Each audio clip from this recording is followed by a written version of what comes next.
BETAALGI 13 suba wahang Ningthausu amahana uthakta kakhre aduga yamna sekshinna BETAAL adubu pharuri aduga mareng banda thongal aduna kumtharaklaga sainasigi maikairomda puduna lakle madu ubuda BETAALna hairai masoi nahakna ibu puduna tumin chatliba se sainasigi manaktani haiba khangle sainasi macha aduna haiba wari karigi gyal laitabadawna apangba ulibano makna haiba illaga nangi kari kana gadawibano fare nabukningda apamba do hekta taw adubu aina haiba se law wahang amaso hange taw masigi paukhum chumna pirabadi phai chumna pidrabadi nahakko hatkani koralpur haiba laibak aduda sandarak sakauba afawba ningthau ama pali laibak aduda dananjoi kauba saudagar hilalonba ama lai Magi masanupigi maming danabati kawi mahak gauri dattada thajarami isorgi nongdam khangba ngamde danabati matham khara lairaga mironbagi mawong oirakle numit tha suraduna masanupi ama poksari masanupi edo yengbada thoidokna ningthibi oirami aduna maming mohini thole matam kharagi matungda nongma khangaudana braja taraktuna Manipuri do panduna sikre madu ubada danabati waabana hainingai laitraduna laibak tharo tharo onduna kapki danabati ado Manipuri laitraba aduda ningba pumba kairaduna yum aduda lainingdre angaubi gungkhre aduna machanupi ado poraduna mamitadi pi arepa laitana sintharaduna yum adugi mapal thokre ahingado asuki matik mamkhre Maigai mafum khangkhidre aduna mahak seranana mongpham maigai romda salakle laigi nongdam angakpani mongpham aduda huranba ama tana lengduna lairami adugu mofam aduda sangluduna danapatina huranba adugi masade hek thenglure maduda huranba do wakhre aduga hairai bidhata na aigi awaba se hena waw tam kramale khangle pumnamak ase bidhata gi nongdamni afawa phattaba kayamuk nahanmukki mapokta tawrakpa karmagi folni mina aibu wahan banate wahai singase mathanta ngangjaraga danapati gi mufumda hairakki ahing athengba asida nupi oibi nahakna mongpham asida laklibadi karigino maramado engonda sengna tau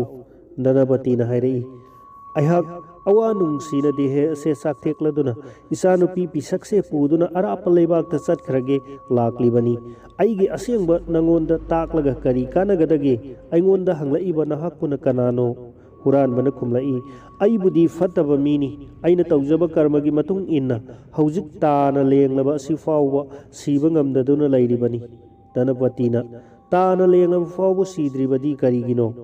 huranbana Aihak sangsagi sanabi yum panba luhongba taudri maramaduna siraga iral ithum sing sinaningai laitri aduna siba yadraduna lairibani haujik aiwa ama nangonda haige madu yarabadi sana mohor lak ama pijaramge madudi nahaki nasanupi ado aingonda kainya dan taubiro wado tabda danapati apambana sumat khiduna afafata mina noknaba pumba wakhal taw khidre lallado pambana matungda kari thoklakadage khan khidre aduna huran bada hai khirami nahaki sana adudi kadai da laibage aingonda uhallu huran bana aihak minamba wa haijaroi sana khongnang pambi ama horiba asigi makhongda tawthoktuna yengu danapatina ukhong aduda yengubada sana mayamado fangle aduna huran bada haiki Haujik isa nupi ase nangonda thajarabani adubu nahakti sikragani isa asidi masadi amuk phangja hororoi aduna mahak masa mawa laitaba oiduna wana mapunsi lelhoba tare do Quran mana hairei nupi masa asina mapung phana chauraga magi haunabi ritu laklabadi kanagumba barman masa amada sana lupa piraga magi ritu palal tawhallu sel piraga nektuna masa lauba Wase hairam laga huran ba mathwai nungaina prana do thakre lallado fangnabada danabati mathwai haraubana loikre aduna mahak atupa leibak amaromda satkhiduna lairure mafam aduda fajaraba phura dalal saduna masanupi ado yoktuna nungaina laikre nupi masa ado nongmagi thanin gi thajagum saukhalai masana mapung pharak mamagi mathwai wakre maramdi lan pambadagi mahak tungi wakhal yenghodre mathwaiga manaraba masanupibu huranba aduda thajarure wakhallado khallubada danabati mathwai nungai khidre maramdi masanupi adugi mathot karakpagi harau nungai bado uhandabagini adubu sanalupa mayamado uhanduna masagi pungning fazili ꯃꯑꯣꯡ ꯑꯁꯨꯝ ꯂꯩꯔꯛꯄꯅ ꯅꯨꯄꯤ ꯃꯆꯥꯗꯣ ꯃꯥꯒꯤ ꯍꯧꯅꯕꯤ ꯔꯤꯇꯨ ꯃꯇꯤ ꯊꯥꯒꯤ ꯂꯩ ꯑꯣꯏꯔꯛꯂꯦ꯫ ꯃꯇꯝ ꯑꯗꯨꯗ ꯔꯤꯇꯨ ꯑꯗꯣ ꯉꯥꯛꯄꯤꯅꯕ ꯂꯩꯇꯕꯅ ꯊꯣꯏꯅ ꯋꯥꯔꯝꯃꯤ꯫ ꯃꯁꯥꯗꯣ ꯅꯍꯥ ꯑꯣꯏꯕꯒꯤ ꯂꯥꯏꯊꯨꯡꯅ ꯇꯅꯤꯛ ꯇꯅꯤꯛꯂꯝꯃꯤ꯫ ꯗꯂꯥꯜ ꯑꯗꯨꯒꯤ ꯃꯊꯛꯀꯤ ꯊꯥꯛꯇ ꯃꯇꯥꯁꯤꯡꯒ ꯂꯣꯏꯅꯅ ꯂꯩꯔꯝꯃꯤ꯫ ꯑꯗꯨꯒ ꯃꯈꯣꯏ ꯂꯝꯕꯤꯔꯣꯝꯗ ꯃꯃꯤꯠꯁꯤꯡ ꯑꯗꯣ ꯌꯦꯡꯅꯔꯝꯃꯤ꯫ ꯃꯇꯝ ꯑꯗꯨꯃꯛꯇꯗ ꯕ꯭ꯔꯥꯍ꯭ꯃꯟ ꯄꯥꯈꯪ ꯑꯃ ꯂꯝꯕꯤ ꯑꯗꯣꯝꯗ ꯃꯊꯟꯇ ꯂꯥꯛꯂꯝꯃꯤ꯫ ꯃꯗꯣ ꯅꯨꯄꯤ ꯃꯆꯥ ꯑꯗꯨꯅ ꯎꯔꯗꯨꯅ ꯃꯇꯥ ꯑꯃꯗ ꯕ꯭ꯔꯥꯍ꯭ꯃꯟ ꯄꯥꯈꯪ ꯑꯗꯣ ꯃꯃꯥꯒꯤ ꯃꯅꯥꯛꯇ ꯀꯧꯕꯤꯔꯨꯅꯕ ꯍꯥꯏꯖꯔꯝꯃꯤ꯫ ꯃꯔꯝꯗꯤ ꯃꯃꯥꯅ ꯃꯥꯕꯨ ꯍꯥꯏꯕꯗꯤ ꯕ꯭ꯔꯥꯍ꯭ꯃꯟ ꯑꯗꯨꯕꯨ ꯎꯔꯒ ꯉꯥꯡꯅꯒꯗꯕ ꯋꯥ ꯂꯩꯕꯅꯤ ꯇꯥꯛꯈꯤ꯫ ꯋꯥꯗꯨ ꯇꯥꯔꯕꯗ ꯃꯇꯥ ꯑꯗꯨꯅ ꯆꯠꯈꯤꯗꯨꯅ ꯕ꯭ꯔꯥꯍ꯭ꯃꯟ ꯃꯆꯥ ꯑꯗꯣ ꯀꯧꯔꯨꯗꯨꯅ ꯃꯃꯥꯒꯤ ꯃꯅꯥꯛꯇ ꯄꯨꯔꯛꯈꯤ꯫ ꯙꯅꯄꯇꯤ ꯕ꯭ꯔꯥꯍ꯭ꯃꯟ ꯅꯍꯥꯗ ꯎꯕꯗ ꯍꯔꯥꯎꯅ ꯐꯤꯗꯥ ꯊꯥꯗꯨꯅ ꯐꯝꯍꯜꯂꯦ꯫ ꯑꯗꯨꯒ ꯍꯥꯏꯈꯤ, ꯏꯕꯨꯡꯉꯣ, ꯑꯩꯒꯤ ꯏꯆꯥꯅꯨꯄꯤ ꯑꯁꯦ ꯃꯥꯒꯤ ꯑꯍꯥꯟꯕ ꯔꯤꯇꯨ ꯁ꯭ꯅꯥꯟ ꯑꯣꯏꯔꯦ꯫ ꯑꯗꯨꯅ ꯅꯍꯥꯛꯅ ꯃꯥꯒꯤ ꯔꯤꯇꯨ ꯑꯁꯦ ꯉꯥꯛꯄꯤꯗꯨꯅ ꯃꯁꯥꯙꯥꯔ ꯑꯃꯠꯇ ꯐꯪꯍꯜꯂꯨ꯫ ꯃꯗꯨꯒꯤ ꯃꯅꯥ ꯑꯣꯏꯅ ꯅꯉꯣꯟꯗ ꯁꯅꯥ ꯃꯣꯍꯣꯔ 100 ꯁꯣꯏꯗꯅ ꯄꯤꯒꯅꯤ꯫ ꯉꯁꯤ ꯑꯍꯤꯡ ꯑꯁꯦ ꯅꯍꯥꯛꯄꯨ ꯅꯨꯄꯤ ꯃꯆꯥ ꯑꯁꯤꯅ ꯁꯦꯕꯥ ꯇꯧꯍꯜꯂꯨ꯫ ꯋꯥꯗꯨ ꯇꯥꯕꯗ ꯕ꯭ꯔꯥꯍ꯭ꯃꯟ ꯃꯆꯥꯗꯣ ꯍꯔꯥꯎꯅ ꯌꯥꯔꯦ꯫ ꯃꯊ꯭ꯋꯥꯏ ꯅꯨꯡꯉꯥꯏꯕꯁꯨ ꯍꯥꯏꯅꯤꯡꯉꯥꯏ ꯂꯩꯈꯤꯗ꯭ꯔꯦ꯫ ꯑꯗꯨꯒ ꯍꯥꯏꯔꯛꯏ, ꯑꯩꯍꯥꯛ ꯑꯍꯤꯡꯗ ꯃꯐꯝ ꯑꯁꯤꯗ ꯂꯥꯛꯆꯒꯦ꯫ ꯑꯌꯨꯛ ꯅꯨꯡꯊꯤꯟꯗꯤ ꯂꯩꯖꯔꯣꯏ꯫ ꯋꯥꯗꯨ ꯍꯥꯏꯔꯝꯂꯒ ꯃꯍꯥꯛ ꯆꯠꯈ꯭ꯔꯦ꯫ ꯃꯌꯨꯝ ꯌꯧꯔꯒ ꯆꯥꯕ ꯊꯛꯄ ꯂꯣꯏꯔꯦ꯫ ꯅꯨꯃꯤꯠ ꯇꯥꯍꯟꯅꯤꯡꯕꯅ ꯅꯨꯃꯤꯠꯂꯣꯝꯗ ꯌꯦꯡꯗꯨꯅ ꯂꯩꯈ꯭ꯔꯦ꯫ ꯑꯇꯝꯅꯅ ꯉꯥꯏꯔꯒ ꯂꯩꯔꯕ ꯑꯗꯨꯗꯗꯤ ꯅꯨꯃꯤꯠ ꯑꯗꯨꯁꯨ ꯇꯥꯕ ꯂꯩꯈꯤꯗ꯭re꯫ ꯄ꯭ꯔꯃꯥꯟ ꯑꯃꯗ ꯕꯤꯔꯥꯠ ꯅꯤꯡꯊꯧꯒꯤ ꯃꯁꯦꯜ ꯅꯤꯄꯥꯛꯀꯤ ꯆꯛ ꯁꯦꯅꯥꯄꯇꯤꯕꯨ ꯗ꯭ꯔꯧꯄꯗꯤꯅ ꯅꯨꯃꯤꯗꯥꯡ ꯖꯒꯣꯏ ꯁꯪꯗ ꯎꯅꯁꯤ ꯍꯥꯏꯕꯒꯤ ꯀꯤꯆꯣꯛꯅ ꯅꯨꯃꯤꯠ ꯉꯥꯏꯕꯒꯨꯝꯈ꯭ꯔꯦ꯫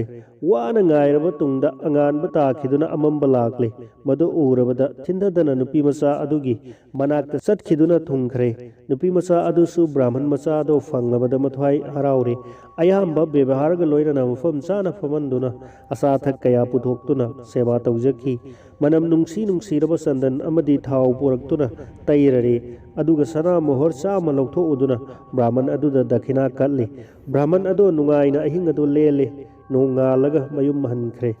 ꯃꯇꯝ ꯈꯔ ꯂꯩꯔꯒ ꯕꯤꯙꯤꯒꯤ ꯅꯣꯡꯗꯝꯅ ꯅꯨꯄꯤ ꯃꯆꯥꯗꯣ ꯃꯤꯔꯣꯟꯈ꯭ꯔꯦ꯫ ꯃꯗꯣ ꯀꯅꯥꯗꯁꯨ ꯃꯈꯣꯏ ꯍꯥꯏꯗꯣꯛꯅꯈꯤꯗꯦ꯫ ꯃꯇꯧ ꯑꯁꯨꯝ ꯂꯩꯔꯛꯄꯅ ꯒꯔꯚ ꯃꯄꯨꯡ ꯐꯥꯔꯗꯨꯅ ꯅꯨꯃꯤꯠ ꯊꯥ ꯆꯞ ꯆꯥꯅ ꯁꯨꯔꯗꯨꯅ ꯊꯣꯏꯗꯣꯛꯅ ꯆꯪ ꯈꯣꯜꯂꯕ ꯃꯄꯥꯔꯤ ꯑꯃ ꯐꯪꯖꯔꯦ꯫ ꯃꯆꯥꯒꯤ ꯃꯁꯛ ꯑꯗꯣ ꯎꯕꯗ ꯃꯃꯥ ꯑꯣꯏꯕꯤ ꯅꯨꯄꯤ ꯃꯆꯥꯗꯣ ꯍꯔꯥꯎꯖꯔꯝꯃꯤ꯫ ꯃꯇꯝ ꯑꯗꯨꯗ ꯃꯃꯥ ꯙꯅꯄꯇꯤꯅ ꯃꯆꯥꯅꯨꯄꯤꯗ ꯍꯥꯏꯈꯤ, ꯏꯕꯦꯝꯃ, ꯏꯃꯥꯗꯤ ꯑꯋꯥ ꯅꯨꯡꯉꯥꯏꯅ ꯌꯥꯅꯔꯦ꯫ ꯃꯔꯝꯗꯤ ꯑꯌꯥꯝꯕ ꯃꯤꯁꯤꯡꯅꯗꯤ ꯅꯍꯥꯛꯄꯨ ꯅꯄꯨꯔꯣꯏꯕ ꯂꯩꯇꯦ, ꯅꯌꯨꯝ ꯄꯥꯟꯗꯦ ꯍꯥꯏꯅ ꯈꯪꯅꯔꯤ꯫ ꯃꯗꯨꯗ ꯅꯄꯨꯔꯣꯏꯕ ꯂꯩꯇꯅ ꯃꯆꯥ ꯄꯣꯛꯂꯦ ꯍꯥꯏꯅ ꯅꯣꯛꯅꯒꯅꯤꯗꯣ꯫ ꯃꯁꯤꯗ ꯃꯤ ꯈꯪꯍꯟꯗꯅ ꯏꯃꯥ ꯏꯆꯥꯅ ꯀꯌꯥ ꯀꯨꯏꯅ ꯂꯣꯠꯇꯨꯅ ꯊꯝꯕ ꯉꯝꯒꯅꯤ? ꯅꯣꯡꯃꯗꯤ ꯁꯣꯏꯗꯅ ꯃꯀꯥ ꯐꯣꯡꯂꯛꯀꯅꯤ꯫ ꯃꯇꯝ ꯑꯗꯨꯗ ꯃꯤꯅ ꯅꯪꯕꯨ ꯑꯣꯛꯇꯕꯤꯅꯤ ꯍꯥꯏꯅ ꯅꯣꯛꯅꯔꯛꯀꯅꯤ꯫ ꯑꯗꯨꯅ ꯏꯃꯥꯅ ꯋꯥꯈꯜ ꯑꯃ ꯇꯧꯔꯤ, ꯃꯗꯨꯗꯤ ꯅꯍꯥꯛ ꯑꯃꯗꯤ ꯑꯩꯍꯥꯛꯅ ꯑꯉꯥꯡ ꯑꯁꯤ ꯌꯣꯛꯄ ꯃꯇꯤꯛ ꯆꯥꯗ꯭ꯔꯕꯅꯤ꯫ ꯃꯃꯥꯒꯤ ꯋꯥꯗꯣ ꯇꯥꯕꯗ ꯃꯆꯥꯅꯨꯄꯤꯅ ꯍꯥꯏꯈꯤ, ꯏꯃꯥ, ꯑꯩꯍꯥꯛ ꯏꯆꯥ ꯑꯁꯤꯒꯤꯗꯃꯛ ꯃꯤꯅ ꯇꯤꯟꯅꯕꯤꯗ꯭ꯔꯕꯁꯨ ꯑꯃꯗꯤ ꯏꯊ꯭ꯋꯥꯏ ꯑꯁꯦ ꯃꯥꯡꯕ ꯇꯥꯔꯕꯁꯨ ꯏꯆꯥꯕꯨ ꯊꯥꯗꯣꯛꯆꯕ ꯉꯝꯖꯔꯣꯏ꯫ ꯋꯥꯍꯩꯁꯤꯡ ꯑꯁꯦ ꯍꯥꯏꯅꯔꯒ ꯃꯃꯥ ꯃꯆꯥ ꯑꯍꯤꯡ ꯑꯗꯣ ꯇꯨꯝꯅꯈ꯭ꯔꯦ꯫ ꯃꯇꯝ ꯑꯗꯨꯗ ꯅꯨꯄꯤ ꯃꯆꯥ ꯑꯗꯨꯒꯤ ꯃꯃꯪꯗ ꯀꯅꯥꯒꯨꯝꯕ ꯑꯀꯤꯕꯒꯤ ꯁꯛꯇꯝ ꯄꯨꯕ, ꯈꯨꯖꯤꯟ ꯈꯨꯌꯥ ꯁꯥꯡꯅ ꯈꯥꯛꯄ, ꯃꯀꯣꯏ ꯃꯔꯥꯡ ꯆꯣꯝꯕ, ꯃꯈꯨꯠꯇ ꯇ꯭ꯔꯤꯁꯨꯜ ꯄꯥꯏꯕ, ꯃꯀꯣꯛꯇ ꯖꯇꯥ ꯄꯨꯕ ꯅꯤꯄꯥ ꯑꯃ ꯂꯥꯛꯂꯒ ꯃꯥꯒꯤ ꯃꯣꯟ ꯃꯅꯥꯛꯇ ꯐꯝꯂꯒ ꯍꯥꯏꯔꯩ, ꯅꯨꯄꯤ ꯃꯆꯥ, ꯅꯍꯥꯛ ꯑꯉꯥꯡ ꯑꯁꯤ ꯌꯣꯛꯄ ꯃꯇꯤꯛ ꯆꯥꯗꯦ꯫ ꯑꯉꯥꯡ ꯑꯁꯤ ꯃꯇꯤꯛ ꯃꯒꯨꯟ ꯂꯩꯕ ꯃꯤꯅꯤ꯫ ꯃꯍꯥꯛ ꯁꯣꯏꯗꯅ ꯂꯩꯕꯥꯛ ꯑꯁꯤꯒꯤ ꯅꯤꯡꯊꯧ ꯑꯣꯏꯔꯒꯗꯕꯅꯤ꯫ ꯑꯗꯨꯅ ꯃꯥꯕꯨ ꯅꯤꯡꯊꯧꯒꯤ ꯊꯣꯡꯖꯤꯟꯗ ꯊꯤꯟꯊꯗꯅ ꯊꯝꯃꯨꯔꯣ꯫ ꯑꯗꯨ ꯑꯣꯏꯔꯕꯗꯤ ꯃꯌꯥꯝꯃꯛꯀꯤ ꯃꯪꯒꯣꯜ ꯑꯣꯏꯒꯅꯤ꯫ ꯑꯗꯨ ꯅꯠꯇ꯭ꯔꯕꯗꯤ ꯅꯍꯥꯛꯀꯤ ꯑꯋꯥꯕ ꯗꯁꯥ ꯀꯌꯥ ꯂꯥꯛꯀꯅꯤ꯫ ꯋꯥꯁꯤ ꯍꯥꯏꯔꯝꯂꯒ ꯅꯨꯄꯥꯗꯣ ꯈꯪꯍꯧꯗꯅ ꯃꯥꯡꯈ꯭ꯔꯦ꯫ ꯅꯨꯄꯤ ꯃꯆꯥꯗꯣ ꯃꯤꯀꯞ ꯊꯣꯛꯂꯦ꯫ ꯑꯗꯨꯒ ꯃꯪꯒꯤ ꯋꯥ ꯑꯗꯣ ꯃꯃꯥꯗ ꯂꯣꯏꯅ ꯇꯝꯈ꯭ꯔꯦ꯫ ꯑꯗꯨꯒ ꯍꯥꯏꯈꯤ, ꯑꯉꯥꯡ ꯑꯁꯤ ꯑꯩꯅ ꯌꯣꯛꯄ ꯃꯇꯤꯛ ꯑꯣꯏꯔꯣꯏꯗꯧ ꯃꯥꯜꯂꯦ꯫ ꯄꯨꯛꯅꯤꯡꯗ ꯆꯤꯡꯅꯕ ꯑꯃ ꯄꯣꯛꯂꯛꯂꯦ꯫ ꯃꯆꯥꯅꯨꯄꯤꯒꯤ ꯋꯥꯗꯣ ꯇꯥꯕꯗ ꯙꯅꯄꯇꯤ ꯅꯨꯡꯉꯥꯏꯔꯦ꯫ ꯑꯗꯨꯒ ꯊꯤꯟꯊꯗꯅ ꯀꯣꯔꯤꯒꯤ ꯁꯦꯝꯄꯥꯛ ꯑꯃꯗ ꯁꯅꯥ ꯂꯨꯄꯥ ꯀꯌꯥꯒ ꯂꯣꯏꯅꯅ ꯑꯉꯥꯡ ꯑꯗꯣ ꯍꯥꯞꯂꯦ꯫ ꯑꯗꯨꯗꯒꯤ ꯂꯣꯟꯅ ꯑꯉꯥꯡ ꯑꯗꯣ ꯄꯨꯈꯤꯗꯨꯅ ꯅꯤꯡꯊꯧꯒꯤ ꯁꯅꯊꯣꯡꯗ ꯊꯝꯃꯨꯔꯦ꯫ ꯑꯍꯤꯡ ꯑꯗꯣ ꯃꯃꯩ ꯑꯣꯏꯔꯛꯂꯕꯗ ꯅꯤꯡꯊꯧ ꯅꯨꯡꯉꯥꯏꯅ ꯇꯨꯝꯈꯨꯝ ꯇꯥꯜꯂꯤ꯫ ꯃꯇꯝ ꯑꯗꯨꯗ ꯅꯤꯡꯊꯧꯒꯤ ꯃꯃꯪꯗ ꯑꯣꯏꯊꯣꯛꯇꯕ ꯃꯪ ꯑꯃ ꯎꯔꯝꯃꯤ꯫ ꯃꯗꯨꯗꯤ ꯃꯈꯨꯠ 10 ꯄꯥꯟꯕ ꯑꯀꯤꯕꯒꯤ ꯃꯥꯏꯊꯣꯡ ꯑꯣꯏꯔꯕ ꯃꯍꯥꯗꯦꯕꯒꯤ ꯃꯨꯔꯇꯤ ꯑꯃ ꯏꯒꯨꯝꯅ ꯉꯥꯡꯂꯕ ꯐꯤ ꯁꯦꯠꯂꯤ꯫ ꯍꯛꯆꯥꯡ ꯑꯗꯣ ꯌꯥꯝꯅ ꯆꯥꯎ ꯁꯥꯡꯉꯤ꯫ ꯀꯨꯆꯨꯅ ꯄꯤꯊ꯭ꯔꯥꯏꯒꯨꯝꯅ ꯂꯪꯉꯤ꯫ ꯃꯈꯨꯠꯇ ꯇ꯭ꯔꯤꯁꯨꯜ ꯑꯃ ꯄꯥꯏꯔꯒ ꯂꯥꯛꯇꯨꯅ ꯅꯤꯡꯊꯧꯗ ꯍꯥꯏꯔꯝꯃꯤ, ꯃꯍꯥꯔꯥꯖ, ꯅꯍꯥꯛ ꯊꯨꯅ ꯍꯧꯒꯠꯂꯣ, ꯇꯨꯝꯕ ꯃꯇꯝ ꯅꯠꯇ꯭ꯔꯦ꯫ ꯅꯍꯥꯛꯀꯤ ꯑꯐꯕ ꯃꯇꯝ ꯊꯨꯡꯉꯔꯦ꯫ ꯅꯄꯨꯛꯅꯤꯡꯒꯤ ꯑꯅꯤꯡꯕ ꯄꯨꯝꯕ ꯊꯨꯡꯂꯒꯅꯤ꯫ ꯍꯧꯖꯤꯛ ꯂꯥꯏ ꯒꯨꯔꯨꯒꯤ ꯑꯔꯥꯟ ꯈꯨꯕꯝ ꯐꯪꯂꯒꯅꯤ꯫ ꯍꯧꯖꯤꯛ ꯅꯍꯥꯛ ꯊꯤꯟꯊꯗꯅ ꯃꯄꯥꯟꯒꯤ ꯁꯅꯥꯊꯣꯡꯗ ꯆꯠꯇꯨꯅ ꯌꯦꯡꯉꯨꯆꯣ꯫ ꯁꯅꯥ ꯂꯨꯄꯥ ꯀꯌꯥꯒ ꯂꯣꯏꯅꯅ ꯅꯄꯥꯔꯤ ꯑꯃ ꯐꯪꯖꯔꯒꯅꯤ꯫ mahagado section na yok thau adugumba nacha aduna laibak asigi ningthorel oiragadabani ningthau wa du hek tabaga mikap khangthok thokki aduna ram ram sonduna thuna hugale aduga mangi wa du ningsingduna wakhal tawki adudagi mapan gi thonglomda harauna tholaki maduda sana mohor lising amaga loinana angang ama lairamba thengnare thindadana angang ado laukhalaga konung manungda harauna sangkhare aduga maharani da pirure maharani macha phangjarabada harauna haningai laikidre rani na ningthauda hangatkhi srijut ibungo haujikti isagi mangol oina ba karma pangthoksi pari ado nanaida sinabiro aduga wangol sangda lengselasi angang ado rani na amuk laukhre aduga laibak prajada maharani angang unare haina lauthoktuna ningthaugi pungjau thinkhre nongalaga ningthauna masagi mangol gi damak ayamba harau kumai tawduna praja singbu pija bithak tawki mafam mafam khudingda jagoi isaina nil khongduna nungaiba phongdoknaki laira anang brahman vaisnom singba kayada sana lupa kaya dan katki ayambar praja singna haraubana mapa laina khide ningthau mapari ama phangjarbanina mathwai nungaijari aduna yamna section na yokchei masagi karma mathang mathang pangtholakpada maming thonba matam yauraduna hari datta thole matam adugi mahigi chanabi lirung ten amadi rajniti matik chana tambikhre numit kharani gi matungda ayamba mahi masing hai khangkhiduna pandit amagumna haire masana matik charaba matam adudadi ningthau padabi sinaduna ras bisek tawbikhre masada laiba ke wayen thauda sinaramlaga ahing ningthil isor ningduna laikhre asumna matam khara lairamlaga ningthau punsi mato longkhre mapabung maharaj nonga khrabada hari datta ningthau laiba ke anga mathau kayaga kari tawpham thokpa tanakhi anga mathau mantri singna gaya khetrada chattuna pinnadan katlu takpikhi mapa mapugi aran khubam phangnabani khanduna hari datta ningthau harauna lengkhre aduga gayapur gadadar tirthada mapabungi pinnadan kalakle madu ubada mapa ahum laktuna makut ahum tingtholakle madu ubada hari datta ningthau ngakkhre karam karamba mapagi khutta pinnadan ado pisige khalli masigi matungda betana kona vikramaditya hairai hayu maharaj pinda ase karamba mapana laugani vikramaditya masoi handaki pinda ase puran mapa aduna laugani magi adhikarni betana muk hairai puran baduna pindagi adhikar oibagi maram hayu tasi aduga magi brijadagi poksaba brahman aduna pindagi adhikar oidriba karigino amadi yamna seksina yok thaktuna raj padabi pibiramliba mapa ningthau aduna karigi pinda lauroi dauribano sengna ta'u matang sida vikramaditya khumlai ningthau adusu sana mohor lak ama lauduna yokchakhibani brahman adusu mohor sama lauduna magi amrita birja do yonthokpani pumnamak ase huranbagi maral ngaktani thangai sengba huranbagi nupi matuni mapuroibana thanamba sana pumnamakna sinbani maram aduna pinda asigi mapudi huranbani pa aduni wahangi paukhum ado asumba tarabada betaal thindadana singsa sapa mathakta amuk hana kakhre masina betalgi 13 suba wahangni betalgi 19 suba wahang ningthausu amuk hana uthak aduda kaduna betalbu thunamak pharure marengbanda thongatuna harauna kumtharakle aduga thunamak puduna chalakle madu ubada betana muk hairai maharaj nahakna sukyamna napukning tayang tayangna tapthaba naidriba kari kanabu phangadauribano haujik aigi wahang amagi paukhum amuk pikho madu natrabadi chatpa khak yaroi chitrakoot laibakta rupadeva kaubu ningthau ama pali ningthau se yamna mabuk mapau tappi amasung daramalai aduna taibang palasida maming fawi laigi nongdamdagi nongma ningthau se bonda saji tanba chalami adubu laibak thibadi saji amata thengnakhide aduna wabana sidaure ising su khawrangbana khangma ngamdraduna ising koithi thirami matam aduda onthokna lukhraba pukri ama thengnare maduda thambalna kaya ama fajana satkhre ayamba isingi sekla singna kaya iroiduna sanaba khoimu singna thamban gi lahi supkadabagi ngangduna kaya fairi yengbada pungning sumanaba drisani yengbiu isorgi khujil angakpani matam aduda muni gi masanupi sak thoidokna ningthirabi ama pukri aduda mathanta ising soke haibagi laklammi magi masak phajabagi saktam haiduna kanadre samna hairabada sangsargi sak phajabi haiduna hek lairiba punamak adudagi mana hena thoina fajarami adugumbi sak ningthibi ado urubada ningthau ado aram khaurang punamak kauthokiduna mapokning ado tapthaba ngamkhidre muni kainya ado magi ising pullado thunamak soklaga mayumda chatkhare nupi macha ado udrabada ningthau laifam khangre aduna wakhal tawraduna muni ge ashramda nupi macha adugi khudung induna tung induna thungkhare aduga muni gi charonda khurumjaraga makhut lonaduna haijakhi muni deva nanai aihak chitrakut laibaki ningthau rupadatta haiba aduni saji tanba lakchabani maduda aram khaurangbana haksang se sokthare numit takhre aigi leifam leitraduna muni gi atithi oijage laklibani muni harauna famna naba yathang pibire aduga hairai ngasi atithi gi seba phangjabasidi aigi ashram gi mangolni nupi hatpa brahman hatpa amasung san hatpa gi pap ado yum aduda atithi seba ningthi jana tawjarabadi papumna mai ko i hainai aduga lepna mak siraga sarga kai haina bedana lauri ngasi aigi laibuk phabana ningthau nahak ko atithi oina phangjabani asumna muni ningthau wari saminai wari asum sanabadagi ningthaubu ninda oibo wahai khara munina hairakhi madudi maharaj nahakna fattaba lamchat jiba hatpagi thabak tawribasi karigino tolaba saji ado hatlaga nahakna kari kanagadawribano migi mangnabasu tawjadaba bonda hajang chaduna laijaba jibani mabu kari dos laiduna halibano amadi ahingsa jibabu nungsibibaga manaba dharma amamuk laitrabani jiba hingsa tawrabadi soidana norok tagani aduna hingsa gi thabak thadok pigadabani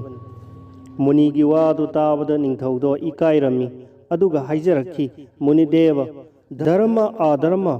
afafatagi wa khara amasu haibiyu munina aina khangba khara haige taw sangsarda danga manaba dharma atai laitrabani jiba pumnamak atama chap manai haibu wakhal tawgadabani changjarakpa mibu ngamba makhai ngakpiba haibase athoiba dan tawbagumbani kiraduna changjarakliba adudi isagi thawaimak kathoktuna mabu kannanaba honagadabani ngakpi haibaga manaba atopa lining ama laitrabani thawjandagi hena chanaba marup khak thiba fangloi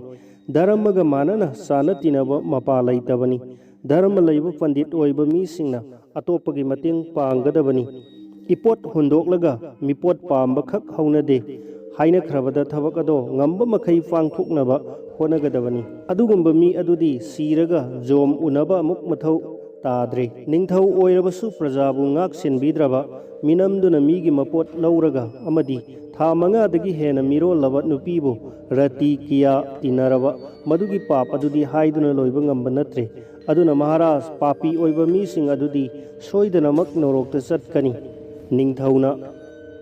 munina takpiba pumba asumba ngaktani haiba ai yajare matung asidadi aihak fattaba thabak punamak tawjararoi thadok chakhragani ningthaugi mawa tarabada muni mapukning peladuna apamba bor ama niu pibige takpikhi ningthauna muni deva kripa tawbirabadi nahaki kainya se nanaide luhongbiro ningthaugi haijaba wado munina yabiraduna haiki aigi isanupi ase nahaki nanai nupi oijaro munigi yathang phanglabada ningthau haraujare munina masanupi ningthauda gandharvaba bibaha tawkhre ningthau ahing ado lele nongalabada magi nupi ga loinana munidagi bidai lauraga sagol thauduna marebak lomda muklakle makhoina lakpase asikpa bon amada thunglari matam ado nungthilgi saruk loi khiduna sandhya matam oirakle nimit takhiba aduda ningthau wakhal tawi hojik aikhoi kadaida chalaga mafam kadaida lairugani wakhal ngaihak khallaga sagol ado upal amada punsille aduga ras rani makhoi ani uthak aduda kakhatuna laire tanja sida hingchaba ama mafam adumaktada lakle masak ado akibagi mawongni mayana marol ama saukhriba angakpa kibagi saktamni hingchaba do ubada kainya do pakhat khare hingchaba aduna ningthaugi manakta laklaga haire maharaj nahakki nupi ase aina chaba tare brahma raksas oiba aigi khuttagi nanthokpa yararoi aduna maram khangna nahakna thabak ase pangthohallu वादो ताबदा निंगथौना हाइजै ताओ हे राक्षस मदो अइंगोंदा हाइबीगनु नंगी खयात करमना आइगी नुपी असे पिजगनी वेद पुराण कया लाउनख्रे मदुदी मपुरोइबना मागी ग्रहिणी नुपीबु ngak sengadabani ngamlebu makhai kanggadabani aduna mabu aina kanggadabani karamna nangonda chaw sinasige hingsabana hairi maharaj nakna hairi bado asumba shastra gi niyomni adubu karigumba awaba ma kange hairabadi lal khara tingba hunabani naral thum kharana nathwai amadi nangi nupibu kannanaba upai taw nathwai hinninglabadi lan khara tingba nahak pucharabadi nangi nupibu kanana kanbigani शास्त्र हैब हैतब बेदगी वा कया Larry अदुना नुपीबु पिजरगा नथ्वाई Kallu निंगथौना हायई HYBE वादो अचुम्बनी अदुबु करीगुंबदसु अइगी थवाई लैरिबो मखैदी नुपीबु पीबु ngamloidori मदु नतब लैपाक Sagol Dolai हेक अइगी लैरिबो मखै अपाम्ब लौखिबा यागनी मदुदा अइगी करीगुंबा अवाबा अमत्त लैजरोय हिंसाबना अदु ओइरबदी अइवा अमा हाइगे ताव मदु याव सही तरेत तंगाइबा ब्राह्मण निपा मचा अमा नपुकनिंगदा अवाब लैतना मगदो कक्तुना हालु मागी इयदो अइ पुक थन्ना थके मदो यारबदी महाराज नखोय अइगी फमदगी नांथोकपा यागनी निंगथौ मपुकनिंगदा अकीबा अमदी नुंगाइतबगा इराकनरमी अदुबु उपाय लैतबदगी मदो तौजगे याखरे निंगथौगी वा तारगे हिंसाबा मागी मफमदा हनख्रे हिंसाबा हनख्रबा मतुंग ngahak लैरगा अहिंग अदो लोइख्रदुना अंगानबा लाक्ले मतम अदुदा कैन्यादो पूदुना निंगथौ मागी कोनुंगदा हलकले मदु उबदा प्रजा सिंगना कयादा हराउ जखिबा हराउ कुमई कया कया उठखी अदुदगी निंगथौना हिंसाबगी वारी अदो लीदुना मयामदा तहनखी मखोइना हिंगलकपुगी मवोंग अदो तमखी निंगथौगी नुंगाइतबा वादो तारगा मंत्रीना हाइखी मदुगिदमक श्रीजुटना सना पुनिंग वाबीगनु लल लैरिंगैदा तौबु ngamdaba करंबा थबक लैबगे महाराज मदुगी वखंदा सिंगनबीगनु ननाई मंत्रीना इवा वादना ब्राह्मण मचादो पुजरक्तुना कच्चगनी मंत्रीगी वादो हाइरमलगा वखल अमा तौरे अदुदगी खुच्चा हैबा सुनारी सना साबा कौरदुना सनाना मीगी मूर्ति अमा साहले सनागी मूर्ति अदो खुलक लैरक्ता पुदुना चटलगा लाउथोई ताऊ लैबाक प्रजा पुम्नमक मसे निंगथौगी हुकुमनी मदुदी कनागुंबा सही तरेत सूरीबा ब्राह्मण निपा मचा अमा निंगथौना बलि कटकनी मदो मसा अमदी मपा ममाना यारबदी सनागी मी असे पीगनी असिदसु नतना अतोप लन थुम कया अमसु पीगनी मरम अदुना कनागुंबना अवा वखल लैतना ब्राह्मण मचादो पीयु सना मोहर लाख अमदी सोइदना फंगलगदबनी निंगथौगी मनाइना संदोरप पाव असे लाइरब ब्राह्मण अमना तारे अदुदा मागी ब्राह्मणी अदुदा वारम पुनमक तमले अखोइगी ईश्वरना इचानुपा अहुम पीनबीरे मसिदा चाननबा चाक्ति लैतबनीना हक्चांग असे मयेंग यामना तारे लामना प्राल असे मपाल थोखिगदौरे येंगुदो इबेमा चाबा फंगनदबना अयाम्बा मी पुनमक सिनारकले अदुना निंगथौगी थबकसु कानखिनबा अखोइगी थवाइसु हिंगनबा इचानुपा अमा पीख्रसी वादो तावदा ब्राह्मणी अदो मथ्वाई वाबना हाइनिंगाई लैखिद्रे अदुगा मपुरोइबा ब्राह्मणदा हाइजखी इबुंगोना ताकपीबा वा ननाइना यच्चबा ngamjade अदुमनदी ओइरबदा इचा अतोनबदी पिजबा ngamjaroy ब्राह्मणना इचा नुपा अहन्ना अखोइगी स्वादा सोनबगी मथौनी अदुना माबुसु अइना करिगुंबदसु पिथोकपा ngamloi Mopa mama अनिगी वादो ताबदा मचा निपा याइमना हाइरई इपा इबुंगो अइबु योनबीरगा अयाम्बा सना लुपा लनसिंग अदो फंगबियु संसारदा इपा इबुंगो लाइरबगा मानना अवाबा लैत्रबनी अइगे प्राण मांख्रबसु इपागे अवाबा कोखौरबदी अफबनी अइ अमा सिखिबगी अवाबा वखल खनबिरुगनु लैहौरिबा नचानुपासिंग असिगा मतुंगी पुंसी नुंगाइननबा सिनबिहौ वाई असे हाइरमलगा ब्राह्मण मचादो संसारगी मया पुंबा थादोक्तुना मपागा लोइनना निंगथौगी मनाक्ता लाक्ले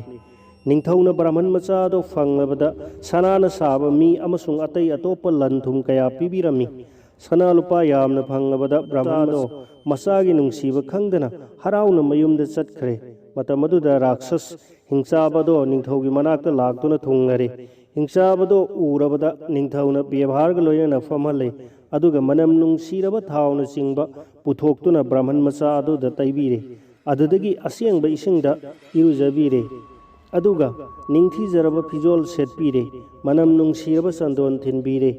ꯐꯖꯕ ꯂꯩꯔꯥꯡ ꯄꯔꯦꯡ ꯁꯤꯖꯤꯟꯕꯤꯔꯦ ꯃꯅꯝ ꯅꯨꯡꯁꯤꯔꯕ ꯙꯨꯞ ꯊꯥꯎꯃꯩ ꯀꯠꯂꯦ ꯑꯌꯥꯝꯕ ꯄꯣꯠꯂꯝ ꯆꯩꯔꯝꯅ ꯍꯧꯅꯕꯤ ꯃꯇꯨꯡ ꯏꯟꯅ ꯁꯨꯅ ꯀꯠꯂꯦ ꯃꯗꯨꯒꯤ ꯃꯇꯨꯡꯗ ꯅꯤꯡꯊꯧꯅ ꯃꯈꯨꯠꯅ ꯊꯥꯡꯁꯥꯡ ꯄꯥꯏꯗꯨꯅ ꯆꯪꯂꯛꯂꯦ ꯊꯧꯔꯥꯡ ꯑꯗꯨ ꯎꯕꯗ ꯕ꯭ꯔꯥꯍꯃꯟ ꯃꯆꯥ ꯑꯗꯣ ꯀꯟꯅꯃꯛ ꯅꯣꯛꯈꯤꯔꯝꯃꯤ ꯑꯗꯨꯒ ꯉꯥꯏꯍꯥꯛ ꯂꯩꯔꯒ ꯑꯃꯨꯛ ꯀꯞꯈꯤꯔꯝꯃꯤ ꯃꯇꯧ ꯑꯗꯣ ꯑꯎꯕ ꯃꯤꯁꯤꯡꯅ ꯉꯛꯅꯈꯤ ꯃꯔꯝꯗꯤ ꯃꯤꯑꯣꯏꯕꯅ ꯁꯤꯔꯒꯅꯤ ꯈꯪꯂꯕꯗꯤ ꯋꯥꯕꯅ ꯀꯞꯄꯅꯤ ꯑꯗꯨꯒ ꯕ꯭ꯔꯥꯍꯃꯟ ꯃꯆꯥ ꯑꯗꯨꯅ ꯅꯣꯛꯈ꯭ꯔꯤꯕ ꯑꯗꯨꯒꯤ ꯃꯔꯝ ꯀꯅꯥꯅꯁꯨ ꯈꯪꯕ ꯉꯝꯈꯤꯗꯦ ꯃꯇꯥꯡ ꯑꯁꯤꯗ ꯕꯦꯇꯥꯅ ꯕꯤꯀ꯭ꯔꯃꯥꯗꯤꯇ꯭ꯌꯗ ꯍꯥꯏ ꯃꯍꯥꯔꯥꯖ ꯕ꯭ꯔꯥꯍꯃꯟ ꯃꯆꯥ ꯑꯗꯨꯅ ꯅꯣꯛꯈꯤꯕꯒꯤ ꯑꯆꯨꯝꯕ ꯃꯑꯣꯡ ꯑꯗꯣ ꯀꯔꯤꯒꯤꯅꯣ ꯑꯩꯉꯣꯟꯗ ꯅꯍꯥꯛꯅ ꯍꯥꯏꯌꯨ ꯕꯤꯀ꯭ꯔꯃꯥꯗꯤꯇ꯭ꯌꯅ ꯈꯨꯝꯂꯛꯏ ꯃꯍꯥꯁꯣꯏ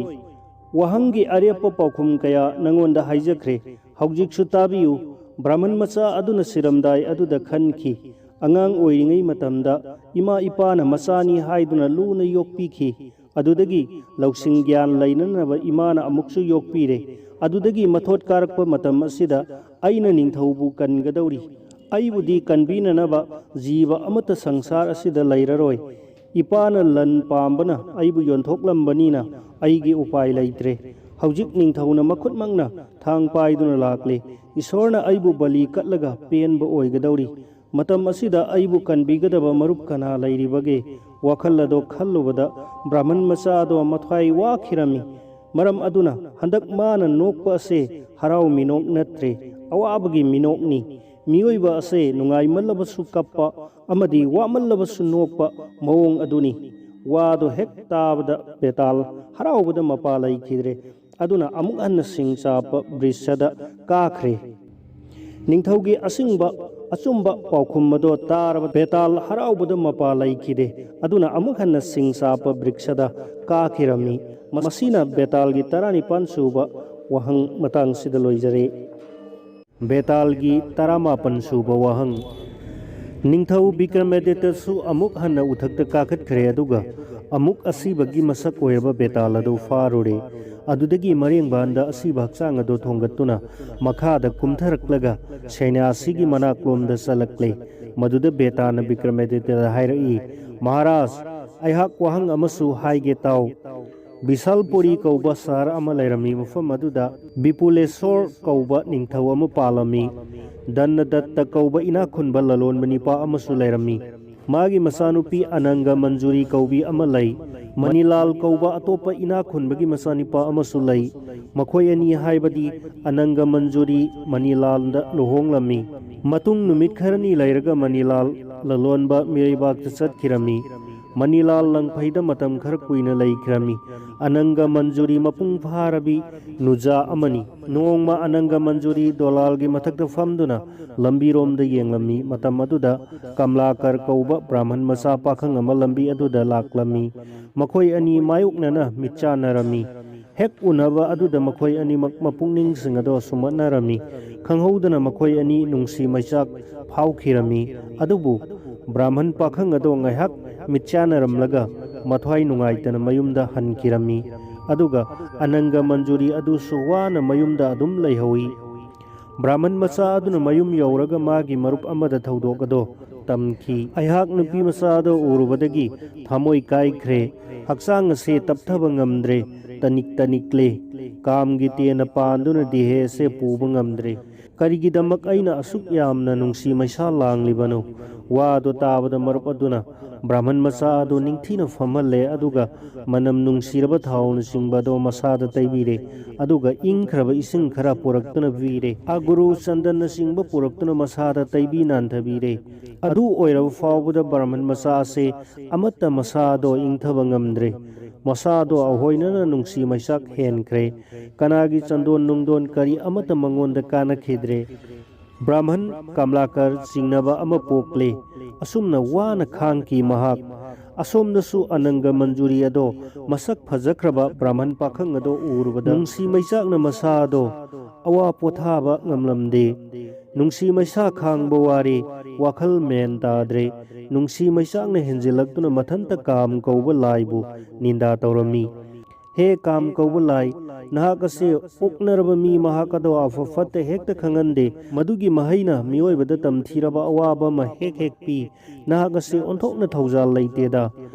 ꯏꯄꯨꯔꯣꯏꯕꯒ ꯀꯥꯏꯅꯕꯒꯤ ꯂꯥꯏꯕꯛ ꯊꯤꯔꯕꯤ ꯅꯨꯖꯥ ꯑꯩꯕꯨ काम नहाकना ज्ञान मांगहनबीरे नहाककी पंजबान नुंसीगी तेन मंगाना थाबीदुना थवाई से मांग बताखरे हौजिक पांबई अमा उद्रे अइबु मैचाक पीरगा मसीदा काम कौ ईश्वर नहाक करीबु तोंगजब लैरिबा असिगुम्बा दोष असिबु साउखिदुना सीबा महादेवना मसादा उत्तैसिनखी अदुम ओइरा फाउबा लैना असिगी हिदाक्ति थादोकपा ngamखिदे वखलसिंग असे खल्लुरगा अनंगा मंजूरी मता अमगी मफमदा हाइजखी इता सानबी ब्राह्मण मसा अदुबु मफम कदाइदे लैरिगदगे मागी मसक अदुदबु अइना कौबा ngamखिद्रे हौजिक मागा उनबु फंग्द्रबदी अयहाक सोइदना प्राण थाबा तारे वादो ताबदा मताना हाइखी इता नहाक करिगिदमक अदुक फजद्रबा वहाई अदो हाइबनो नहाकपु इकाइबा हाइबदो खक याउद्रबरा अमकपा लैत्रबा पंथौगी माइदा फत्तबा काली तैहलगेरा सागै नातै मरुप मपांगसिंगना थीना नोकनाहलगेरा नहा ओइरिबी नहाकना नसागी इज्जत पुंबा मांगहलगेरा इसाबु मीना निंदा तौहलबदी इपा इपु लेखा तारगनी नहा ओइबगी मयाई कारकपा अदुबु लाक्सिनजबा ngamद्रबदी हयेंग अहल ओइरबु फाउबु मीना थीना ngangnaba तोकलोय अनंगा मंजूरीना हाइरई इता अयहाक अदो खंगना ज्ञान से मांगसिलक्ले नाकना हाइरिबु वा पुंबा असुंबा ngaktani अदुबु काम कौबा लाइगी मचिन तुमलबा तेना थाखिदुना मदुगी हुना साकपा मैसा खांगबा वारे अयहाक वाखल ngaukhiदुना अफफता वाखल खंगलक्तरे इता अयहाक मैरानबीगी मतौगुमले तिलना मयोन चिकथलबा उपालबु कनाना कनगनी नुंसिरबा वहाक नतना अइबु अवाबा पोथाहनगदबा कना लैरी मतम असिदा ब्राह्मण मचादो फुरक्तुना पीबीद्रबा सागै जातकी इकाइबा अकीबा पुनमक थादोक्तुना सोइदना अयहाक प्राण से थारगनी मओंग अदो उरबदा मताना हाइखी इता अदु ओइरबदी अवाबा थादोक्लो अयहाक सोइदना ब्राह्मण मचादो पुबीरक्लगे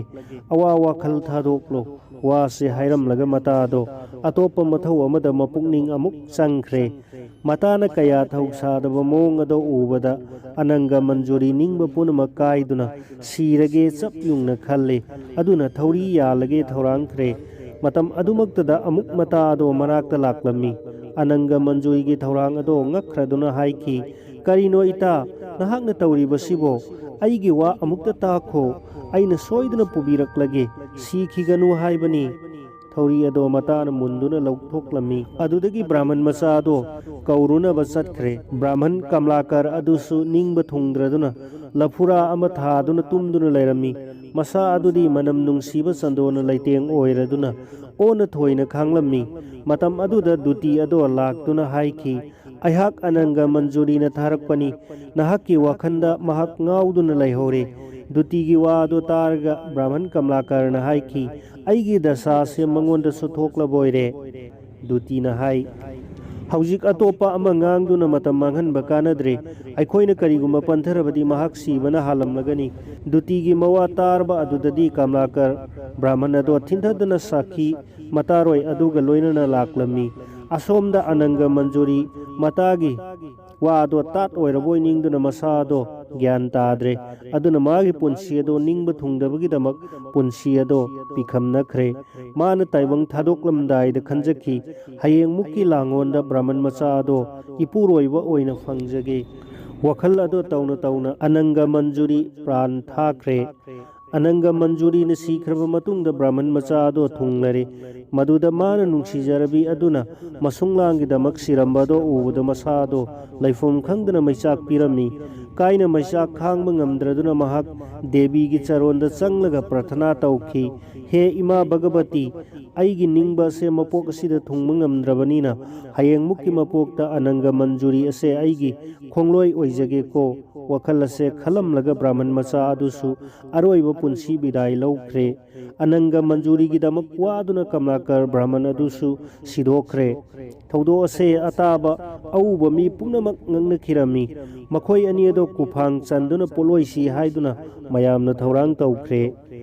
मतम तंजा अदुदा अनंगा मंजूरीगी मपुरोइबा लंगफै चटखिबादो मयुमदा थुंगलरे मदुदा नुपीना सिरमलिबा अदुगी मरम पुनमक लोइना तारे अमसुंग खंगले ꯃꯗꯨꯗ ꯃꯊ꯭ꯋꯥꯏ ꯅꯨꯡꯉꯥꯏꯈꯤꯗ꯭ꯔꯗꯨꯅ ꯃꯍꯥꯛ ꯌꯥꯝꯅ ꯀꯞꯂꯦ ꯑꯗꯨꯒ ꯍꯥꯏꯈꯤ ꯃꯇꯝ ꯀꯌꯥꯒꯤ ꯃꯇꯨꯡꯗ ꯌꯨꯝꯗ ꯍꯜꯂꯛꯄꯗ ꯅꯨꯡꯁꯤꯔꯕꯤ ꯃꯥꯒꯤ ꯃꯥꯏꯊꯣꯡ ꯊꯥꯖ ꯃꯥꯟꯕꯤ ꯑꯗꯣ ꯎꯖꯕ ꯐꯪꯈꯤꯗ꯭ꯔꯦ ꯍꯧꯖꯤꯛ ꯅꯍꯥꯛ ꯂꯩꯇ꯭ꯔꯕꯗꯤ ꯑꯩꯅ ꯂꯩꯍꯧꯕꯒꯤ ꯀꯔꯤꯕꯨ ꯀꯥꯟꯅꯈꯤꯒꯅꯤ ꯋꯥꯍꯩꯁꯤꯡ ꯑꯁꯤ ꯉꯥꯡꯂꯝꯂꯒ ꯑꯅꯤꯒꯤ ꯄꯣꯠꯂꯣꯏꯔꯤꯕ ꯃꯩꯅꯨꯡ ꯑꯗꯨꯗ ꯃꯍꯥꯛꯁꯨ ꯆꯨꯡꯁꯤꯟꯗꯨꯅ ꯃꯊ꯭ꯋꯥꯏ ꯊꯥꯈꯤꯔꯝꯃꯤ ꯃꯇꯝ ꯑꯗꯨꯃꯛꯇꯗ ꯃꯤ ꯑꯍꯨꯝ ꯄꯨꯟꯅ ꯄꯣꯠꯂꯣꯏꯈ꯭ꯔꯦ ꯑꯉꯛꯄ ꯋꯥ ꯑꯁꯤ ꯑꯇꯥꯕ ꯃꯤꯁꯤꯡꯅ ꯌꯦꯡꯒꯗꯕꯒꯤ ꯃꯐꯝ ꯑꯗꯨ ꯊꯟꯅ ꯂꯥꯛꯅꯔꯝꯃꯤ ꯃꯇꯥꯡ ꯑꯁꯤ ꯌꯧꯔꯕꯗ ꯕꯦꯇꯥꯅ ꯕꯤꯀ꯭ꯔꯃꯥꯗꯤꯇ꯭ꯌꯗ ꯍꯪꯂꯛꯏ ꯃꯍꯥꯔꯥꯖ ꯃꯈꯣꯏ ꯑꯍꯨꯝ ꯑꯗꯣ ꯀꯅꯥꯅ ꯅꯨꯡꯁꯤ ꯃꯩꯆꯥꯛ ꯀꯟꯕꯒꯦ ꯃꯇꯥꯡ ꯑꯁꯤꯗ ꯕꯤꯀ꯭ꯔꯃꯥꯗꯤꯇ꯭ꯌꯅ ꯈꯨꯝꯂꯛꯏ ꯅꯨꯄꯤ ꯃꯆꯥ ꯑꯗꯨꯁꯨ ꯑꯄꯥꯝ ꯂꯥꯡꯗ ꯊꯨꯈꯤꯗꯨꯅ ꯂꯩꯕꯥꯛꯀꯤ ꯁꯥꯒꯩ ꯉꯥꯏꯒꯤ ꯑꯀꯤꯕ ꯏꯀꯥꯏꯕ ꯊꯥꯗꯣꯛꯈ꯭ꯔꯕꯅꯤ ꯑꯇꯣꯞꯄ ꯅꯤꯄꯥ ꯑꯃꯒꯤꯗꯃꯛ ꯃꯊ꯭ꯋꯥꯏ ꯊꯥꯈꯤꯔꯕꯅꯤ ꯍꯤꯔꯝ ꯄꯨꯝꯅꯃꯛ ꯑꯗꯨ ꯃꯄꯨꯔꯣꯏꯕ ꯑꯗꯨꯅ ꯈꯪꯂꯕ ꯇꯥꯔꯕ ꯑꯃꯗꯤ ꯃꯃꯤꯠꯃꯛꯅ ꯎꯔꯕꯅꯤ ꯑꯗꯨꯃꯛꯇꯗ ꯃꯍꯥꯛ ꯀꯔꯤꯒꯨꯝꯕ ꯑꯁꯥꯎꯕ ꯑꯃꯠꯇ ꯄꯣꯛꯈꯤꯗꯦ ꯑꯗꯨꯒ ꯅꯨꯄꯤ ꯑꯁꯤꯒꯤꯗꯃꯛ ꯃꯍꯥꯛ ꯒ꯭ꯌꯥꯟ ꯄꯨꯝꯅꯃꯛ ꯃꯥꯡꯈꯤ ꯑꯗꯨꯅ ꯃꯄꯨꯛꯅꯤꯡꯗ ꯆꯤꯡꯅꯕ ꯑꯃꯗꯤ ꯑꯋꯥ ꯑꯅꯥ ꯂꯩꯇꯅ ꯃꯊ꯭ꯋꯥꯏ ꯊꯥꯗꯣꯛꯄ ꯉꯝꯃꯤ ꯃꯔꯝ ꯑꯗꯨꯅ ꯑꯩꯅ ꯍꯥꯏꯖꯔꯤꯕ ꯑꯁꯤꯅꯤ ꯅꯨꯡꯁꯤ ꯃꯩꯆꯥꯛ ꯀꯟꯕꯁꯦ ꯃꯄꯨꯔꯣꯏꯕ ꯑꯗꯨꯅ ꯃꯈꯣꯏ ꯑꯅꯤ ꯑꯗꯨꯗꯒꯤ ꯈꯔ ꯍꯦꯜꯂꯤ ꯋꯥꯍꯪ ꯑꯗꯨꯒꯤ ꯄꯥꯎꯈꯨꯝ ꯇꯥꯔꯕꯗ ꯕꯦꯇꯥꯜ ꯄꯦꯟꯃꯟꯈ꯭ꯔꯗꯨꯅ ꯑꯃꯨꯛ ꯍꯟꯅ ꯁꯤꯡꯁꯥꯄ ꯎꯊꯛꯇ ꯀꯥꯈꯠꯈ꯭ꯔꯦ ꯃꯁꯤꯅ ꯕꯦꯇꯥꯜꯒꯤ 19 ꯁꯨꯕ ꯋꯥꯍꯪꯅꯤ ꯕꯦꯇꯥꯜꯒꯤ 20 ꯁꯨꯕ ꯋꯥꯍꯪ ꯅꯤꯡꯊꯧ ꯕꯤꯀ꯭ꯔꯃꯥꯗꯤꯇ꯭ꯌꯁꯨ ꯑꯃꯨꯛ ꯍꯟꯅ ꯎꯊꯛꯇ ꯀꯥꯈꯠꯈ꯭ꯔꯦ ꯑꯗꯨꯒ ꯕꯦꯇꯥꯜ ꯑꯗꯨ ꯐꯥꯔꯨꯔꯒ ꯍꯟꯅ ꯃꯈꯥꯗ ꯀꯨꯝꯊꯔꯛꯏ ꯑꯗꯨꯗꯒꯤ ꯁꯩꯅꯥꯁꯤꯒꯤ ꯃꯅꯥꯛꯂꯣꯝꯗ ꯊꯨꯅꯃꯛ ꯆꯠꯂꯛꯂꯦ ꯕꯦꯇꯥꯜꯅ ꯍꯥꯏꯔꯛꯏ ꯀꯗꯥꯏꯗ ꯆꯠꯂꯤꯕꯅꯣ ꯃꯍꯥꯔꯥꯖ ꯅꯄꯨꯛꯅꯤꯡ ꯇꯌꯥꯡꯇ ꯁꯣꯏꯔꯤꯕ ꯀꯔꯤꯒꯤꯅꯣ ꯑꯇꯣꯞꯄ ꯋꯥꯍꯪ ꯑꯃꯁꯨ ꯍꯥꯏꯒꯦ ꯇꯥꯎ ꯖꯌꯁꯊꯜ ꯀꯧꯕ ꯁꯍꯔ ꯑꯃ ꯂꯩꯔꯝꯃꯤ ꯃꯐꯝ ꯑꯗꯨꯗ ꯕꯟꯙꯟ ꯀꯧꯕ ꯅꯤꯡꯊꯧ ꯑꯃ ꯄꯥꯜꯂꯝꯃꯤ ꯂꯩꯕꯥꯛ ꯑꯗꯨꯗ ꯕꯤꯁꯅꯨ ꯁꯔꯃ ꯀꯧꯕ ꯕ꯭ꯔꯥꯍꯃꯟ ꯑꯃ ꯂꯩꯔꯝꯃꯤ ꯃꯍꯥꯛꯀꯤ ꯃꯇꯤꯛ ꯆꯥꯗ꯭ꯔꯕ ꯃꯆꯥ ꯅꯤꯄꯥ 4ꯈꯛ ꯂꯩꯔꯝꯃꯤ ꯃꯌꯥꯝꯕ ꯑꯍꯜ ꯑꯗꯨꯅ ꯃꯇꯝ ꯈꯨꯗꯤꯡ ꯖꯨꯋꯥꯔꯗ ꯁꯥꯟꯅꯗꯨꯅ ꯃꯔꯟ ꯃꯥꯡꯍꯜꯂꯤ ꯑꯅꯤꯁꯨꯕ ꯃꯆꯥ ꯑꯗꯨꯅ ꯑꯣꯛꯇꯕꯤꯒꯤ ꯃꯌꯨꯝꯗ ꯉꯥꯛꯇ ꯃꯇꯝ ꯂꯦꯜꯂꯤ ꯑꯍꯨꯝꯁꯨꯕ ꯃꯆꯥ ꯑꯗꯨꯅ ꯍꯦꯟꯅ ꯐꯠꯈꯤꯗ꯭ꯔꯦ ꯃꯍꯥꯛ ꯑꯍꯤꯡ ꯆꯨꯞꯄ ꯃꯤꯒꯤ ꯃꯋꯥ ꯂꯩꯕꯤ ꯅꯨꯄꯤ ꯉꯥꯡꯅꯕ ꯆꯠꯂꯤ ꯃꯔꯤꯁꯨꯕ ꯃꯆꯥ ꯑꯗꯨꯅ ꯑꯃꯨꯛ ꯍꯦꯟꯅ ꯁꯔꯨꯛ 3 ꯍꯦꯟꯅ ꯐꯠꯈꯤꯗꯦ ꯃꯃꯥ ꯃꯄꯥ ꯌꯦꯡꯗꯦ ꯅꯨꯃꯤꯠ ꯆꯨꯞꯄ ꯑꯊꯤ ꯑꯊꯤꯕ ꯋꯥꯉꯥꯡ ꯁꯉꯥꯡ ꯉꯥꯛꯇ ꯉꯥꯡꯉꯤ ꯕꯤꯁꯅꯨ ꯁꯔꯃ ꯃꯆꯥꯁꯤꯡꯒꯤ ꯃꯔꯝꯗ ꯃꯤꯃꯥꯡ ꯐꯤꯔꯣꯛ ꯈꯨꯝꯕ ꯍꯥꯏꯕ ꯑꯗꯨ ꯑꯣꯏꯔꯝꯃꯤ ꯃꯔꯝ ꯑꯗꯨꯅ ꯅꯣꯡꯃ ꯃꯆꯥ 4 ꯑꯗꯨ ꯀꯧꯔꯒ ꯍꯥꯏꯔꯝꯃꯤ ꯏꯆꯥꯁꯥ ꯀꯔꯤꯒꯨꯝꯕ ꯁꯦꯟ ꯊꯥꯅꯗꯨꯅ ꯁꯤꯡꯅꯕ ꯑꯃ ꯑꯣꯏꯅ ꯁꯥꯟꯅꯕ ꯍꯥꯏꯕ ꯑꯁꯤ ꯑꯃꯨꯛ ꯇꯧꯔꯒꯅꯨ ꯊꯕꯛ ꯇꯧꯕꯗ ꯈ꯭ꯋꯥꯏꯗꯒꯤ ꯍꯦꯟꯃꯟꯕ ꯃꯇꯧ ꯈꯛ ꯑꯣꯏꯔꯣꯏꯗꯕꯅꯤ ꯁꯦꯟ ꯃꯥꯡꯂꯕ ꯄꯨꯛꯆꯦꯜ ꯆꯥꯎꯕ ꯃꯤ ꯂꯩꯇꯕꯅꯤ ꯄꯨꯛꯅꯤꯡ ꯋꯥꯕꯅꯤ ꯐꯠꯇꯕ ꯂꯝꯆꯠ ꯐꯠꯇꯕ ꯋꯥꯈꯜ ꯑꯗꯨꯗꯒꯤ ꯃꯤꯒꯤ ꯈꯠꯅꯅꯕꯒꯤ ꯃꯔꯝ ꯑꯣꯏꯕꯅꯤ ꯖ꯭ꯋꯥꯔ ꯁꯥꯟꯅꯕ ꯃꯐꯝ ꯑꯗꯣ ꯂꯛꯁꯃꯤ ꯈꯛ ꯂꯩꯕ ꯍꯧꯅꯗꯦ ꯑꯣꯛꯇꯕꯤ ꯅꯨꯄꯤꯒꯤ ꯃꯅꯥꯛꯇ ꯆꯪꯂꯕꯗꯤ ꯌꯨ ꯊꯛꯄꯒ ꯆꯞ ꯃꯥꯟꯅꯩ ꯑꯄꯪꯕꯒꯤ ꯃꯇꯧꯒꯨꯝ ꯒ꯭ꯌꯥꯟ ꯍꯦꯛꯇ ꯃꯥꯡꯕꯅꯤ ꯂꯧꯅꯝ ꯇꯧꯗꯨꯅ ꯂꯜ ꯐꯪꯕ ꯌꯥꯅꯕ ꯅꯨꯡꯁꯤ ꯁꯥꯖꯤꯟꯅꯗꯨꯅ ꯃꯃꯩꯊꯪꯗ ꯐꯥꯁꯤꯒꯤ ꯊꯧꯔꯤꯅ ꯉꯛꯇ ꯍꯨꯛꯄꯒ ꯃꯥꯟꯅꯕꯅꯤ ꯃꯗꯣ ꯃꯥꯒꯤ ꯂꯧꯅꯝ ꯂꯥꯡꯗ ꯊꯨꯈꯤꯗꯨꯅ ꯀꯔꯤꯁꯨ ꯈꯪꯂꯛꯇꯦ ꯑꯣꯛꯇꯕꯤ ꯕꯦꯁꯥꯁꯤꯡꯗꯤ ꯂꯜ ꯍꯦꯛ ꯂꯩꯔꯤꯕ ꯃꯈꯩ ꯂꯨꯅ ꯆꯥꯅ ꯇꯧꯒꯅꯤ ꯑꯗꯨꯒ ꯂꯜ ꯍꯦꯛ ꯂꯩꯔꯛꯇ꯭ꯔꯕ ꯃꯈꯣꯏꯗ ꯄꯤꯔꯛꯇ꯭ꯔꯕꯗꯤ ꯃꯤꯆꯤꯅ ꯐꯥꯎꯕ ꯍꯟꯅ ꯌꯦꯡꯂꯛꯂꯣꯏ ꯑꯗꯨ ꯌꯧꯔꯕ ꯐꯥꯎꯕ ꯆꯟꯗꯥꯟꯒꯤ ꯌꯨꯝ ꯑꯗꯣ ꯈꯛ ꯊꯥꯗꯣꯛꯄ ꯉꯝꯂꯣꯏ ꯃꯃꯩꯊꯪꯗ ꯄꯩꯁꯥ ꯑꯗꯨ ꯃꯔꯝꯒꯤꯗꯃꯛ ꯍꯨꯔꯥꯟꯕ ꯑꯣꯏꯔꯛꯀꯅꯤ ꯁꯥꯒꯩ ꯉꯥꯏ ꯑꯍꯜ ꯂꯃꯟꯒꯤ ꯏꯀꯥꯏꯕ ꯑꯀꯤꯕ ꯊꯥꯗꯣꯛꯂꯛꯀꯅꯤ ꯑꯐ ꯐꯠꯇꯒꯤ ꯕꯥꯞ ꯃꯥꯡꯈꯤꯅꯤ ꯑꯗꯨꯅ ꯃꯄꯥ ꯃꯃꯥ ꯃꯆꯤꯟ ꯃꯅꯥꯎ ꯃꯆꯦ ꯃꯆꯟꯒꯤ ꯑꯃꯁꯨꯡ ꯃꯇꯨ ꯃꯆꯥ ꯐꯥꯎꯕ ꯃꯥꯡꯅꯕ ꯍꯣꯠꯅꯔꯛꯀꯅꯤ ꯂꯥꯏ ꯕ꯭ꯔꯥꯍꯃꯟ ꯒꯨꯔꯨ ꯖꯥꯇꯤ ꯄꯨꯝꯕ ꯊꯥꯗꯣꯔꯛꯀꯅꯤ ꯃꯃꯩꯗ ꯁꯥꯒꯩꯒꯤ ꯃꯧ ꯃꯤꯒꯤ ꯃꯄꯨꯔꯣꯏꯕ ꯂꯩꯕ ꯅꯨꯄꯤ ꯐꯥꯎꯕ ꯑꯁꯦꯡꯕ ꯙꯔꯃ ꯃꯥꯡꯍꯜꯂꯛꯀꯅꯤ ꯖꯥꯠ ꯕꯤꯖꯥꯠ ꯅꯥꯏꯔꯛꯂꯣꯏ ꯄꯥꯞ ꯄꯨꯏꯅꯒꯤ ꯋꯥ ꯊꯥꯗꯣꯛꯂꯛꯀꯅꯤ ꯃꯗꯨꯅ ꯃꯔꯝ ꯑꯣꯏꯗꯨꯅ ꯃꯊꯪꯗ ꯍꯨꯔꯥꯟꯕ ꯗꯥꯀꯨ ꯑꯣꯏꯈꯤꯒꯅꯤ ꯃꯗꯣ ꯀꯅꯥꯒꯨꯝꯕꯅ ꯈꯪꯂꯛꯇꯨꯅ ꯑꯐꯥ ꯑꯄꯨꯟ ꯍꯦꯛ ꯇꯧꯗꯨꯅ ꯑꯋꯥ ꯈꯨꯕꯝ ꯐꯪꯂꯛꯇꯨꯅ ꯃꯇꯤꯛ ꯆꯥꯕ ꯗꯟꯗꯤ ꯇꯥꯗꯨꯅ ꯃꯊ꯭ꯋꯥꯏ ꯃꯥꯡꯕ ꯌꯥꯏ ꯒ꯭ꯌꯥꯟ ꯂꯩꯇꯕ ꯑꯄꯪꯕꯁꯤꯡꯗꯤ ꯃꯇꯤꯛ ꯃꯄꯥ ꯆꯥꯗꯅ ꯋꯥꯈꯜ ꯌꯥꯝꯅ ꯇꯧꯒꯅꯤ ꯊꯛꯁꯤ ꯈꯥꯁꯤ ꯂꯩꯔꯣꯏ ꯑꯊꯤꯕ ꯐꯖꯗꯕ ꯋꯥꯉꯥꯡ ꯉꯥꯛꯇ ꯍꯦꯛ ꯁꯤꯖꯤꯟꯅꯒꯅꯤ ꯆꯥꯕ ꯊꯛꯄꯗꯁꯨ ꯑꯍꯥꯎ ꯑꯍꯥꯎꯗꯒꯤ ꯋꯥꯉꯥꯡ ꯐꯖꯗꯕ ꯉꯥꯛ ꯉꯥꯡꯂꯛꯀꯅꯤ ꯑꯆꯨꯝ ꯆꯨꯝꯗ ꯈꯪꯂꯣꯏ ꯃꯤꯗ ꯄꯪꯈꯠ ꯈꯠꯅꯕ ꯑꯣꯏꯒꯅꯤ ꯑꯉꯥꯡ ꯑꯣꯏꯔꯤꯉꯩꯗꯕꯨ ꯃꯍꯩ ꯕꯤꯗ꯭ꯌꯥ ꯍꯩꯍꯧꯗ꯭ꯔꯕ ꯃꯤ ꯑꯗꯨꯗꯤ ꯃꯊꯣꯠ ꯀꯥꯔꯛꯄꯗ ꯃꯤꯒꯤ ꯃꯇꯨ ꯃꯆꯥꯗ ꯑꯀꯥꯏꯕ ꯀꯌా ꯇꯧꯔꯛꯀꯅꯤ ꯑꯍꯥꯟꯕꯗ ꯈꯪꯂꯝꯗꯕ ꯊꯕꯛꯁꯤꯡ ꯑꯗꯣ ꯃꯇꯝ ꯍꯦꯟꯈ꯭ꯔꯕ ꯍꯦꯛ ꯃꯇꯨꯡ ꯈꯪꯖꯔꯛꯄꯗ ꯃꯊꯟꯇ ꯑꯅꯨꯇꯥꯞ ꯑꯋꯥ ꯋꯥꯈꯜ ꯂꯥꯛꯀꯅꯤ ꯃꯊꯛꯀꯤ ꯋꯥꯍꯩꯁꯤꯡ ꯑꯁꯤ ꯃꯆꯥ 4ꯗ ꯍꯥꯏꯔꯝꯂꯒ ꯕꯤꯁꯅꯨ ꯁꯔꯃ ꯃꯤꯔꯩꯕꯥꯛꯇ ꯆꯠꯈꯤꯔꯝꯃꯤ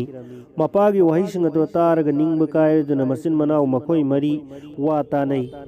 ꯑꯩꯈꯣꯏ ꯃꯍꯩ ꯃꯁꯤꯡ ꯍꯩꯅꯅꯕ ꯃꯤꯑꯣꯏꯕꯒꯤ ꯒꯨꯟ ꯈꯔ ꯂꯩꯅꯅꯕ ꯃꯤꯔꯩꯕꯥꯛꯇ ꯆꯠꯂꯁꯤ ꯍꯥꯏꯗꯨꯅ ꯗꯦꯁ ꯀꯣꯏꯈ꯭ꯔꯦ꯫ ꯂꯩꯕꯥꯛ ꯀꯌꯥ ꯀꯣꯏꯔꯨꯗꯨꯅ ꯃꯍꯩ ꯕꯤꯗ꯭ꯌꯥ ꯀꯌꯥ ꯇꯝꯗꯨꯅ ꯍꯩꯅꯔꯛꯂꯦ꯫ ꯃꯍꯩ ꯃꯄꯨꯡ ꯐꯥꯅ ꯍꯩꯔꯕꯗ ꯃꯈꯣꯏ ꯃꯔꯤ ꯃꯔꯩꯕꯥꯛꯇ ꯑꯃꯨꯛ ꯍꯔꯥꯎꯅ ꯍꯜꯂꯛꯂꯝꯃꯤ꯫ ꯃꯈꯣꯏꯅ ꯂꯥꯛꯄꯗ ꯂꯝꯕꯤꯗ ꯁꯔꯨ ꯃꯇꯦꯛ ꯈꯔ ꯇꯥꯗꯨꯅ ꯂꯩꯕ ꯎꯔꯝꯃꯤ꯫ ꯃꯗꯨ ꯎꯕꯗ ꯃꯈꯣই ꯃꯔꯤꯃꯛ ꯍꯥꯏꯅꯔꯛꯏ, ꯑꯩꯈꯣꯏꯅ ꯃꯇꯝ ꯑꯁꯨꯛ ꯀꯨꯏꯕꯁꯦ ꯃꯤꯔꯩꯕꯥꯛꯇ ꯃꯍꯩ ꯇꯝꯂꯨꯔꯤꯕꯁꯦ ꯏꯔꯩꯕꯥꯛ ꯌꯧꯔꯒ ꯃꯤꯒꯤ ꯃꯃꯥꯡꯗ ꯎꯠꯅꯅꯕ ꯑꯆꯨꯝ ꯆꯨꯝꯗ ꯈꯪꯅꯕ ꯑꯚ꯭ꯌꯥꯁ ꯁꯥꯖꯦꯜ ꯌꯦꯡꯈꯤꯁꯤ꯫ ꯋꯥꯁꯤ ꯍꯥꯏꯅꯔꯒ ꯑꯃꯅ ꯁꯔꯨ ꯃꯌꯥꯝ ꯑꯗꯣ ꯃꯟꯇ꯭ꯔ ꯑꯃ ꯁꯣꯟꯗꯨꯅ ꯂꯣꯏꯅ ꯄꯨꯟꯁꯤꯟꯗꯨꯅ ꯂꯩꯍꯜꯂꯤ꯫ ꯃꯗꯣ ꯑꯃꯅ ꯃꯟꯇ꯭ꯔ ꯑꯃꯃꯨꯛ ꯁꯣꯟꯕꯗ ꯃꯥꯒꯤ ꯃꯐꯝꯗ ꯂꯣꯏꯅ ꯁꯧꯖꯤꯟꯅꯈꯤꯔꯝꯃꯤ꯫ ꯃꯗꯨ ꯍꯦꯛ ꯎꯕꯗ ꯑꯃꯅ ꯃꯟꯇ꯭ꯔ ꯑꯃꯃꯨꯛ ꯍꯦꯛ ꯁꯣꯟꯕꯗ ꯇꯣꯡꯁꯥ ꯏ ꯑꯃꯗꯤ ꯃꯎꯟ ꯃꯇꯨ ꯂꯣꯏꯅ ꯍꯧꯗꯨꯅ ꯃꯨꯔꯇꯤ ꯍꯦꯛ ꯄꯥꯜꯂꯤ꯫ ꯃꯇꯨꯡꯗ ꯑꯃꯅ ꯃꯟꯇ꯭ꯔ ꯑꯃꯃꯨꯛ ꯁꯣꯜꯂꯨꯕꯗ ꯅꯣꯡꯁꯥ ꯑꯃ ꯃꯊ꯭ꯋꯥꯏ ꯄꯥꯟꯗꯨꯅ ꯍꯤꯡꯒꯠꯂꯛꯂꯒ ꯆꯞ ꯍꯦꯛ ꯃꯥꯡꯗ ꯂꯦꯞꯂꯔꯦ꯫ ꯃꯇꯝ ꯀꯨꯏꯅ ꯆꯥꯔꯛ ꯊꯛꯂꯛꯇ꯭ꯔꯕ ꯃꯕꯨꯛ ꯂꯥꯝꯂꯕ ꯅꯣꯡꯁꯥ ꯑꯗꯨꯅ ꯃꯃꯥꯡꯗ ꯃꯤ ꯂꯩꯕ ꯎꯔꯕꯗ ꯆꯣꯡꯁꯤꯜꯂꯛꯇꯨꯅ ꯃꯈꯣꯏ ꯃꯔꯤ ꯑꯗꯣ ꯐꯥꯗꯨꯅ ꯆꯥꯊꯣꯛꯈ꯭ꯔꯦ꯫ ꯋꯥꯔꯤ ꯃꯇꯥꯡ ꯑꯁꯤꯗ ꯕꯦꯇꯥꯅ ꯕꯤꯀ꯭ꯔꯃꯥꯗꯤꯇ꯭ꯌꯗ ꯍꯪꯂꯛꯏ, ꯃꯍꯥꯔꯥꯖ, ꯃꯈꯣꯏ ꯃꯔꯤꯒꯤ ꯕꯤꯗ꯭ꯌꯥ ꯃꯟꯇ꯭ꯔꯅ ꯑꯁꯤꯕ ꯅꯣꯡꯁꯥ ꯑꯗꯨ ꯍꯤꯡꯍꯜꯂꯦ꯫ ꯃꯁꯤꯗ ꯑꯆꯨꯝꯕ ꯄꯥꯎꯈꯨꯝ ꯑꯗꯨ ꯄꯤꯌꯨ꯫ ꯃꯈꯣꯏ ꯃꯔꯤꯒꯤ ꯃꯅꯨꯡꯗ ꯀꯔꯝꯕ ꯅꯤꯄꯥꯅ ꯈ꯭ꯋꯥꯏꯗꯒꯤ ꯍꯦꯟꯅ ꯑꯄꯪꯕ ꯃꯨꯔꯈ ꯑꯣꯏꯈꯤꯕꯒꯦ? ꯋꯥꯗꯨ ꯇꯥꯕꯗ ꯕꯤꯀ꯭ꯔꯃꯥꯗꯤꯇ꯭ꯌꯅ ꯈꯨꯝꯂꯛꯏ, ꯒ꯭ꯌꯥꯟ ꯂꯩꯇꯕ ꯑꯄꯪꯕ ꯃꯈꯣꯏ ꯃꯔꯤꯒꯤ ꯃꯅꯨꯡꯗ ꯑꯁꯤꯕ ꯅꯣꯡꯁꯥ ꯑꯗꯨꯕꯨ ꯃꯊ꯭ꯋꯥꯏ ꯍꯥꯞꯂꯨꯕ ꯑꯗꯨꯅ ꯈ꯭ꯋꯥꯏꯗꯒꯤ ꯍꯦꯟꯅ ꯑꯄꯪꯕꯅꯤ꯫ ꯃꯍꯩ ꯍꯩꯇꯕ ꯃꯤꯁꯨꯃꯕꯨꯗꯤ ꯃꯔꯧꯁꯤꯡ ꯌꯥꯝꯅ ꯂꯩꯕ ꯃꯤꯗꯤ ꯈ꯭ꯋꯥꯏꯅ ꯊꯥꯒꯠꯅꯩ, ꯑꯄꯪꯕ ꯑꯣꯏꯗꯦ꯫ ꯑꯗꯨꯒ ꯃꯍꯩꯗꯤ ꯌꯥꯝꯅ ꯍꯩꯕ ꯃꯔꯧꯁꯤꯡ ꯂꯩꯇꯕ ꯃꯤꯕꯨ ꯃꯍꯩ ꯍꯩꯖꯔꯕꯁꯨ ꯃꯥꯕꯨ ꯃꯤꯅ ꯑꯄꯪꯕ ꯀꯧꯏ꯫ ꯃꯍꯩꯗꯒꯤ ꯂꯧꯁꯤꯡ ꯁꯤꯡꯕ ꯃꯤꯅ ꯑꯊꯣꯏꯕꯅꯤ ꯍꯥꯏꯅꯩ꯫ ꯅꯣꯡꯁꯥꯗꯤ ꯃꯤ ꯆꯥꯕ ꯖꯤꯕꯅꯤ, ꯑꯗꯨꯕꯨ ꯃꯊ꯭ꯋꯥꯏ ꯍꯥꯞꯇꯨꯅ ꯍꯤꯡꯍꯜꯂꯨꯕꯗꯒꯤ ꯃꯈꯣꯏ ꯃꯔꯤ ꯃꯊ꯭ꯋꯥꯏ ꯊꯥꯈꯤꯔꯤꯕꯅꯤ꯫ ꯋꯥꯗꯣ ꯇꯥꯕꯗ ꯕꯦꯇꯥꯜ ꯅꯤꯡꯊꯧꯕꯨ ꯀꯌꯥ ꯊꯥꯒꯠꯂꯝꯂꯒ ꯁꯤꯡ ꯆꯥꯞꯄ ꯃꯊꯛꯇ ꯑꯃꯨꯛ ꯍꯟꯅ ꯆꯦꯟꯈꯠꯈꯤꯔꯝꯃꯤ꯫ ꯃꯇꯥꯡ ꯑꯁꯤꯗ ꯕꯦꯇꯥꯜꯒꯤ ꯀꯨꯟꯁꯨꯕ ꯋꯥꯍꯪ ꯂꯣꯏꯖꯔꯦ꯫ ꯕꯦꯇꯥꯜꯒꯤ ꯲꯱ꯁꯨꯕ ꯋꯥꯍꯪ꯫ ꯅꯤꯡꯊꯧꯁꯨ ꯑꯃꯨꯛ ꯍꯟꯅ ꯎꯊꯛ ꯑꯗꯨꯗ ꯀꯥꯔꯒ ꯑꯁꯤꯕꯒꯤ ꯃꯁꯛ ꯑꯣꯏꯔꯤꯕ ꯕꯦꯇꯥꯜ ꯑꯗꯨ ꯐꯥꯔꯦ꯫ ꯊꯤꯟꯊꯗꯅ ꯃꯈꯥꯗ ꯀꯨꯝꯊꯔꯛꯂꯒ ꯁꯩꯅ꯭ꯌꯥꯁꯤꯒꯤ ꯃꯅꯥꯛꯂꯣꯝꯗ ꯆꯠꯂꯛꯂꯦ꯫ ꯃꯇꯝ ꯑꯗꯨꯗ ꯕꯦꯇꯥꯅ ꯍꯥꯏꯔꯛꯏ, ꯅꯤꯡꯊꯧ, ꯅꯍꯥꯛꯅ ꯑꯩꯕꯨ ꯄꯨꯔꯒ ꯀꯗꯥꯏꯗ ꯆꯠꯂꯤꯕꯅꯣ? ꯃꯗꯨꯅ ꯅꯪꯒꯤ ꯀꯔꯤ ꯀꯥꯟꯅꯕ ꯐꯪꯒꯗꯧꯔꯤꯕꯅꯣ? ꯑꯩꯒꯤ ꯋꯥ ꯂꯧ, ꯉꯥꯏꯍꯥꯛꯇꯪ ꯇꯞꯊꯈꯣ, ꯑꯇꯣꯞꯄ ꯋꯥꯍꯪ ꯑꯃ ꯇꯥꯈꯣ꯫ ꯕꯔꯃꯄꯨꯔ ꯀꯧꯕ ꯂꯩꯕꯥꯛꯇ ꯙꯔꯃ ꯖꯩꯒ ꯀꯧꯕ ꯅꯤꯡꯊꯧ ꯑꯃ ꯄꯥꯜꯂꯝꯃꯤ꯫ ꯃꯥꯒꯤ ꯂꯩꯕꯥꯛꯇ ꯒꯣꯕꯤꯟꯗ ꯀꯧꯕ ꯂꯥꯏꯔꯤꯛ ꯂꯥꯏꯁꯨ ꯌꯥꯝꯅ ꯍꯩꯕ ꯕ꯭ꯔꯥꯍ꯭ꯃꯟ ꯄꯟꯗꯤꯠ ꯑꯃ ꯂꯩꯔꯝꯃꯤ꯫ ꯙꯔꯃꯗ ꯊꯣꯏꯗꯣꯛꯅ ꯃꯄꯨꯛꯅꯤꯡ ꯆꯪꯕ, ꯃꯇꯝ ꯈꯨꯗꯤꯡ ꯖꯩꯒ ꯖꯒꯗ ꯃꯄꯨꯛꯅꯤꯡ ꯂꯨꯞꯆꯕ, ꯑꯗꯨꯒ ꯃꯥꯒꯤ ꯃꯇꯤꯛ ꯆꯥꯔꯕ ꯃꯆꯥꯅꯤꯄꯥ ꯃꯔꯤꯁꯨ ꯂꯩꯖꯩ꯫ ꯃꯆꯥꯒꯤ ꯃꯃꯤꯡ ꯍꯔꯤꯗꯠꯇ, ꯁꯣꯝꯗꯠꯇ,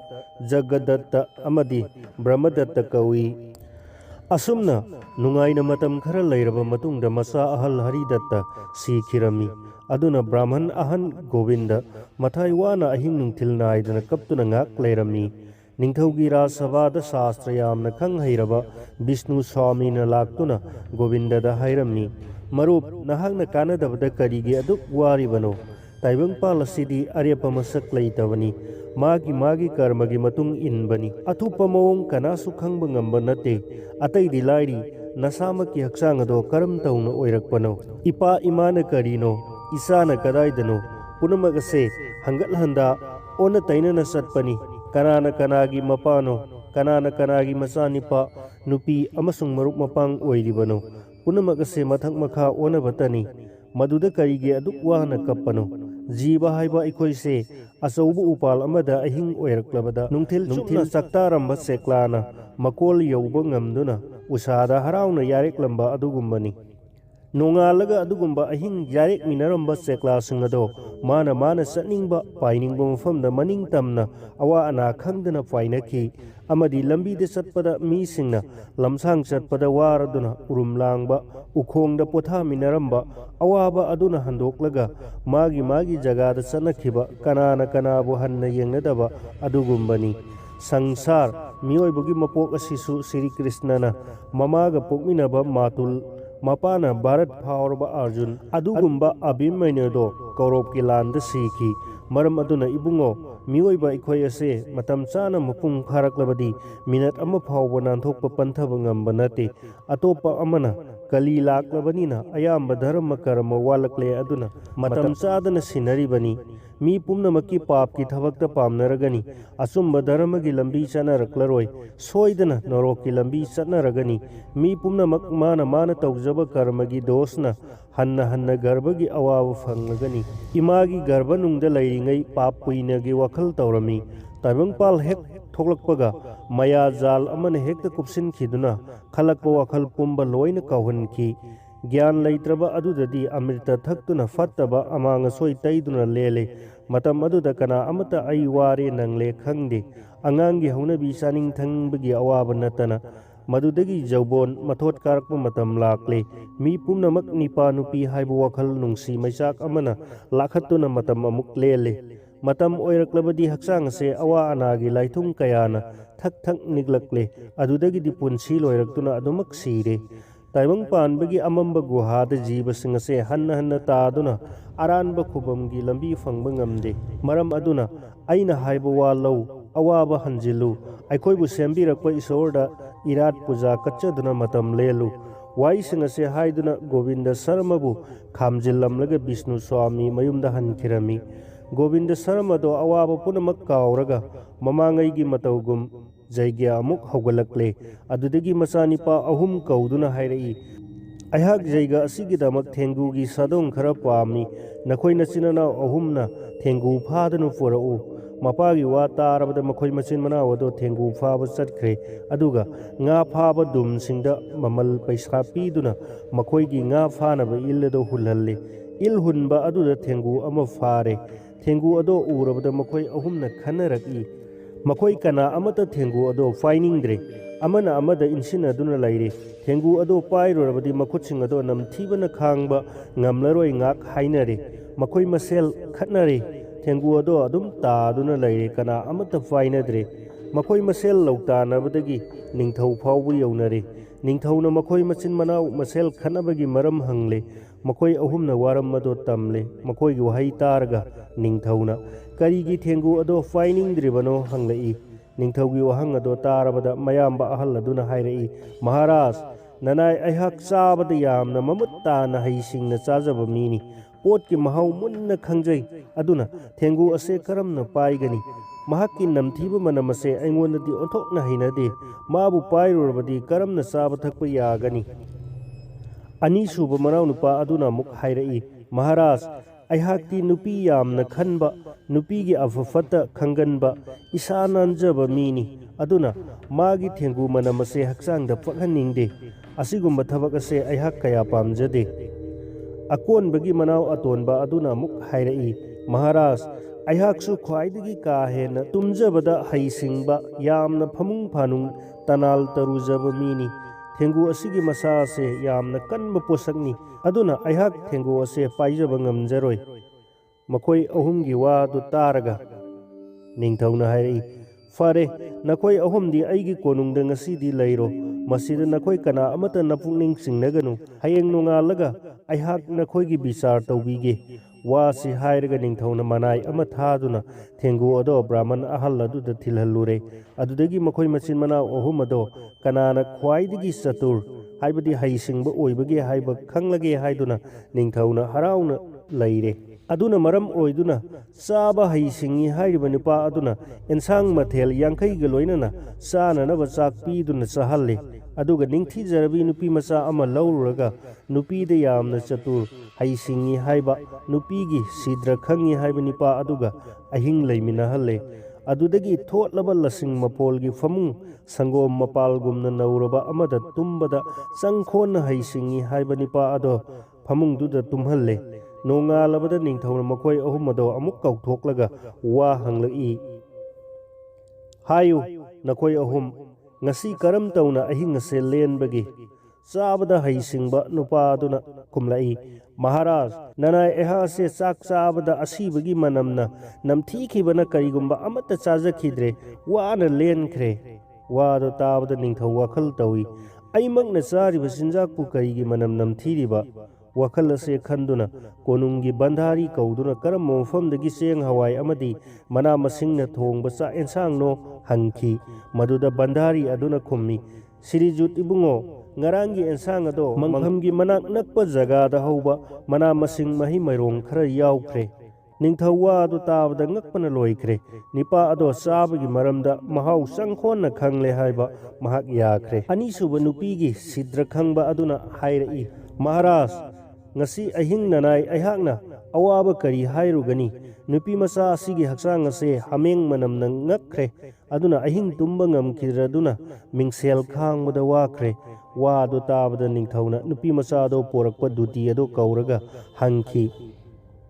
nupi masa ase kari dos laibage kanagi masano mahakku karam tauna nahang ufam asida purakpano duti aduna khumlai iningthau nanai se yamna angang oiringai da mama sikhre maduda mabu yokpi thakpi na ba laitaduna nanai aihakna yokchakhibani mamagi amitra phangdabana nungti numit khudingi hameng makhom laiduna pija pithak tawduna hinglakpani wa do tabda ningthau ngakraduna wakhal tawi nipa se mahakna nupigi sidram munna khangi haiba chumle tummada haisingba nupa aduna muk hairei Maharaj nanai aihak lasing maphongi famung aduda samna ama yawbaduda madugi machinna thinbada ahing ase wana lenkhre famung nungai tabana mit kakla ama phawbu tumkhidre wa do tabda ningthau ado famung ado yengba chatlami famung aduda lasing maphol marak aduda samna ama yawromle madu ubuda ningthauna kaya kaya thagatki nipa se thangai sengna tumbada famung phanung masak munna khanglaba haisingba mi amani haina khanki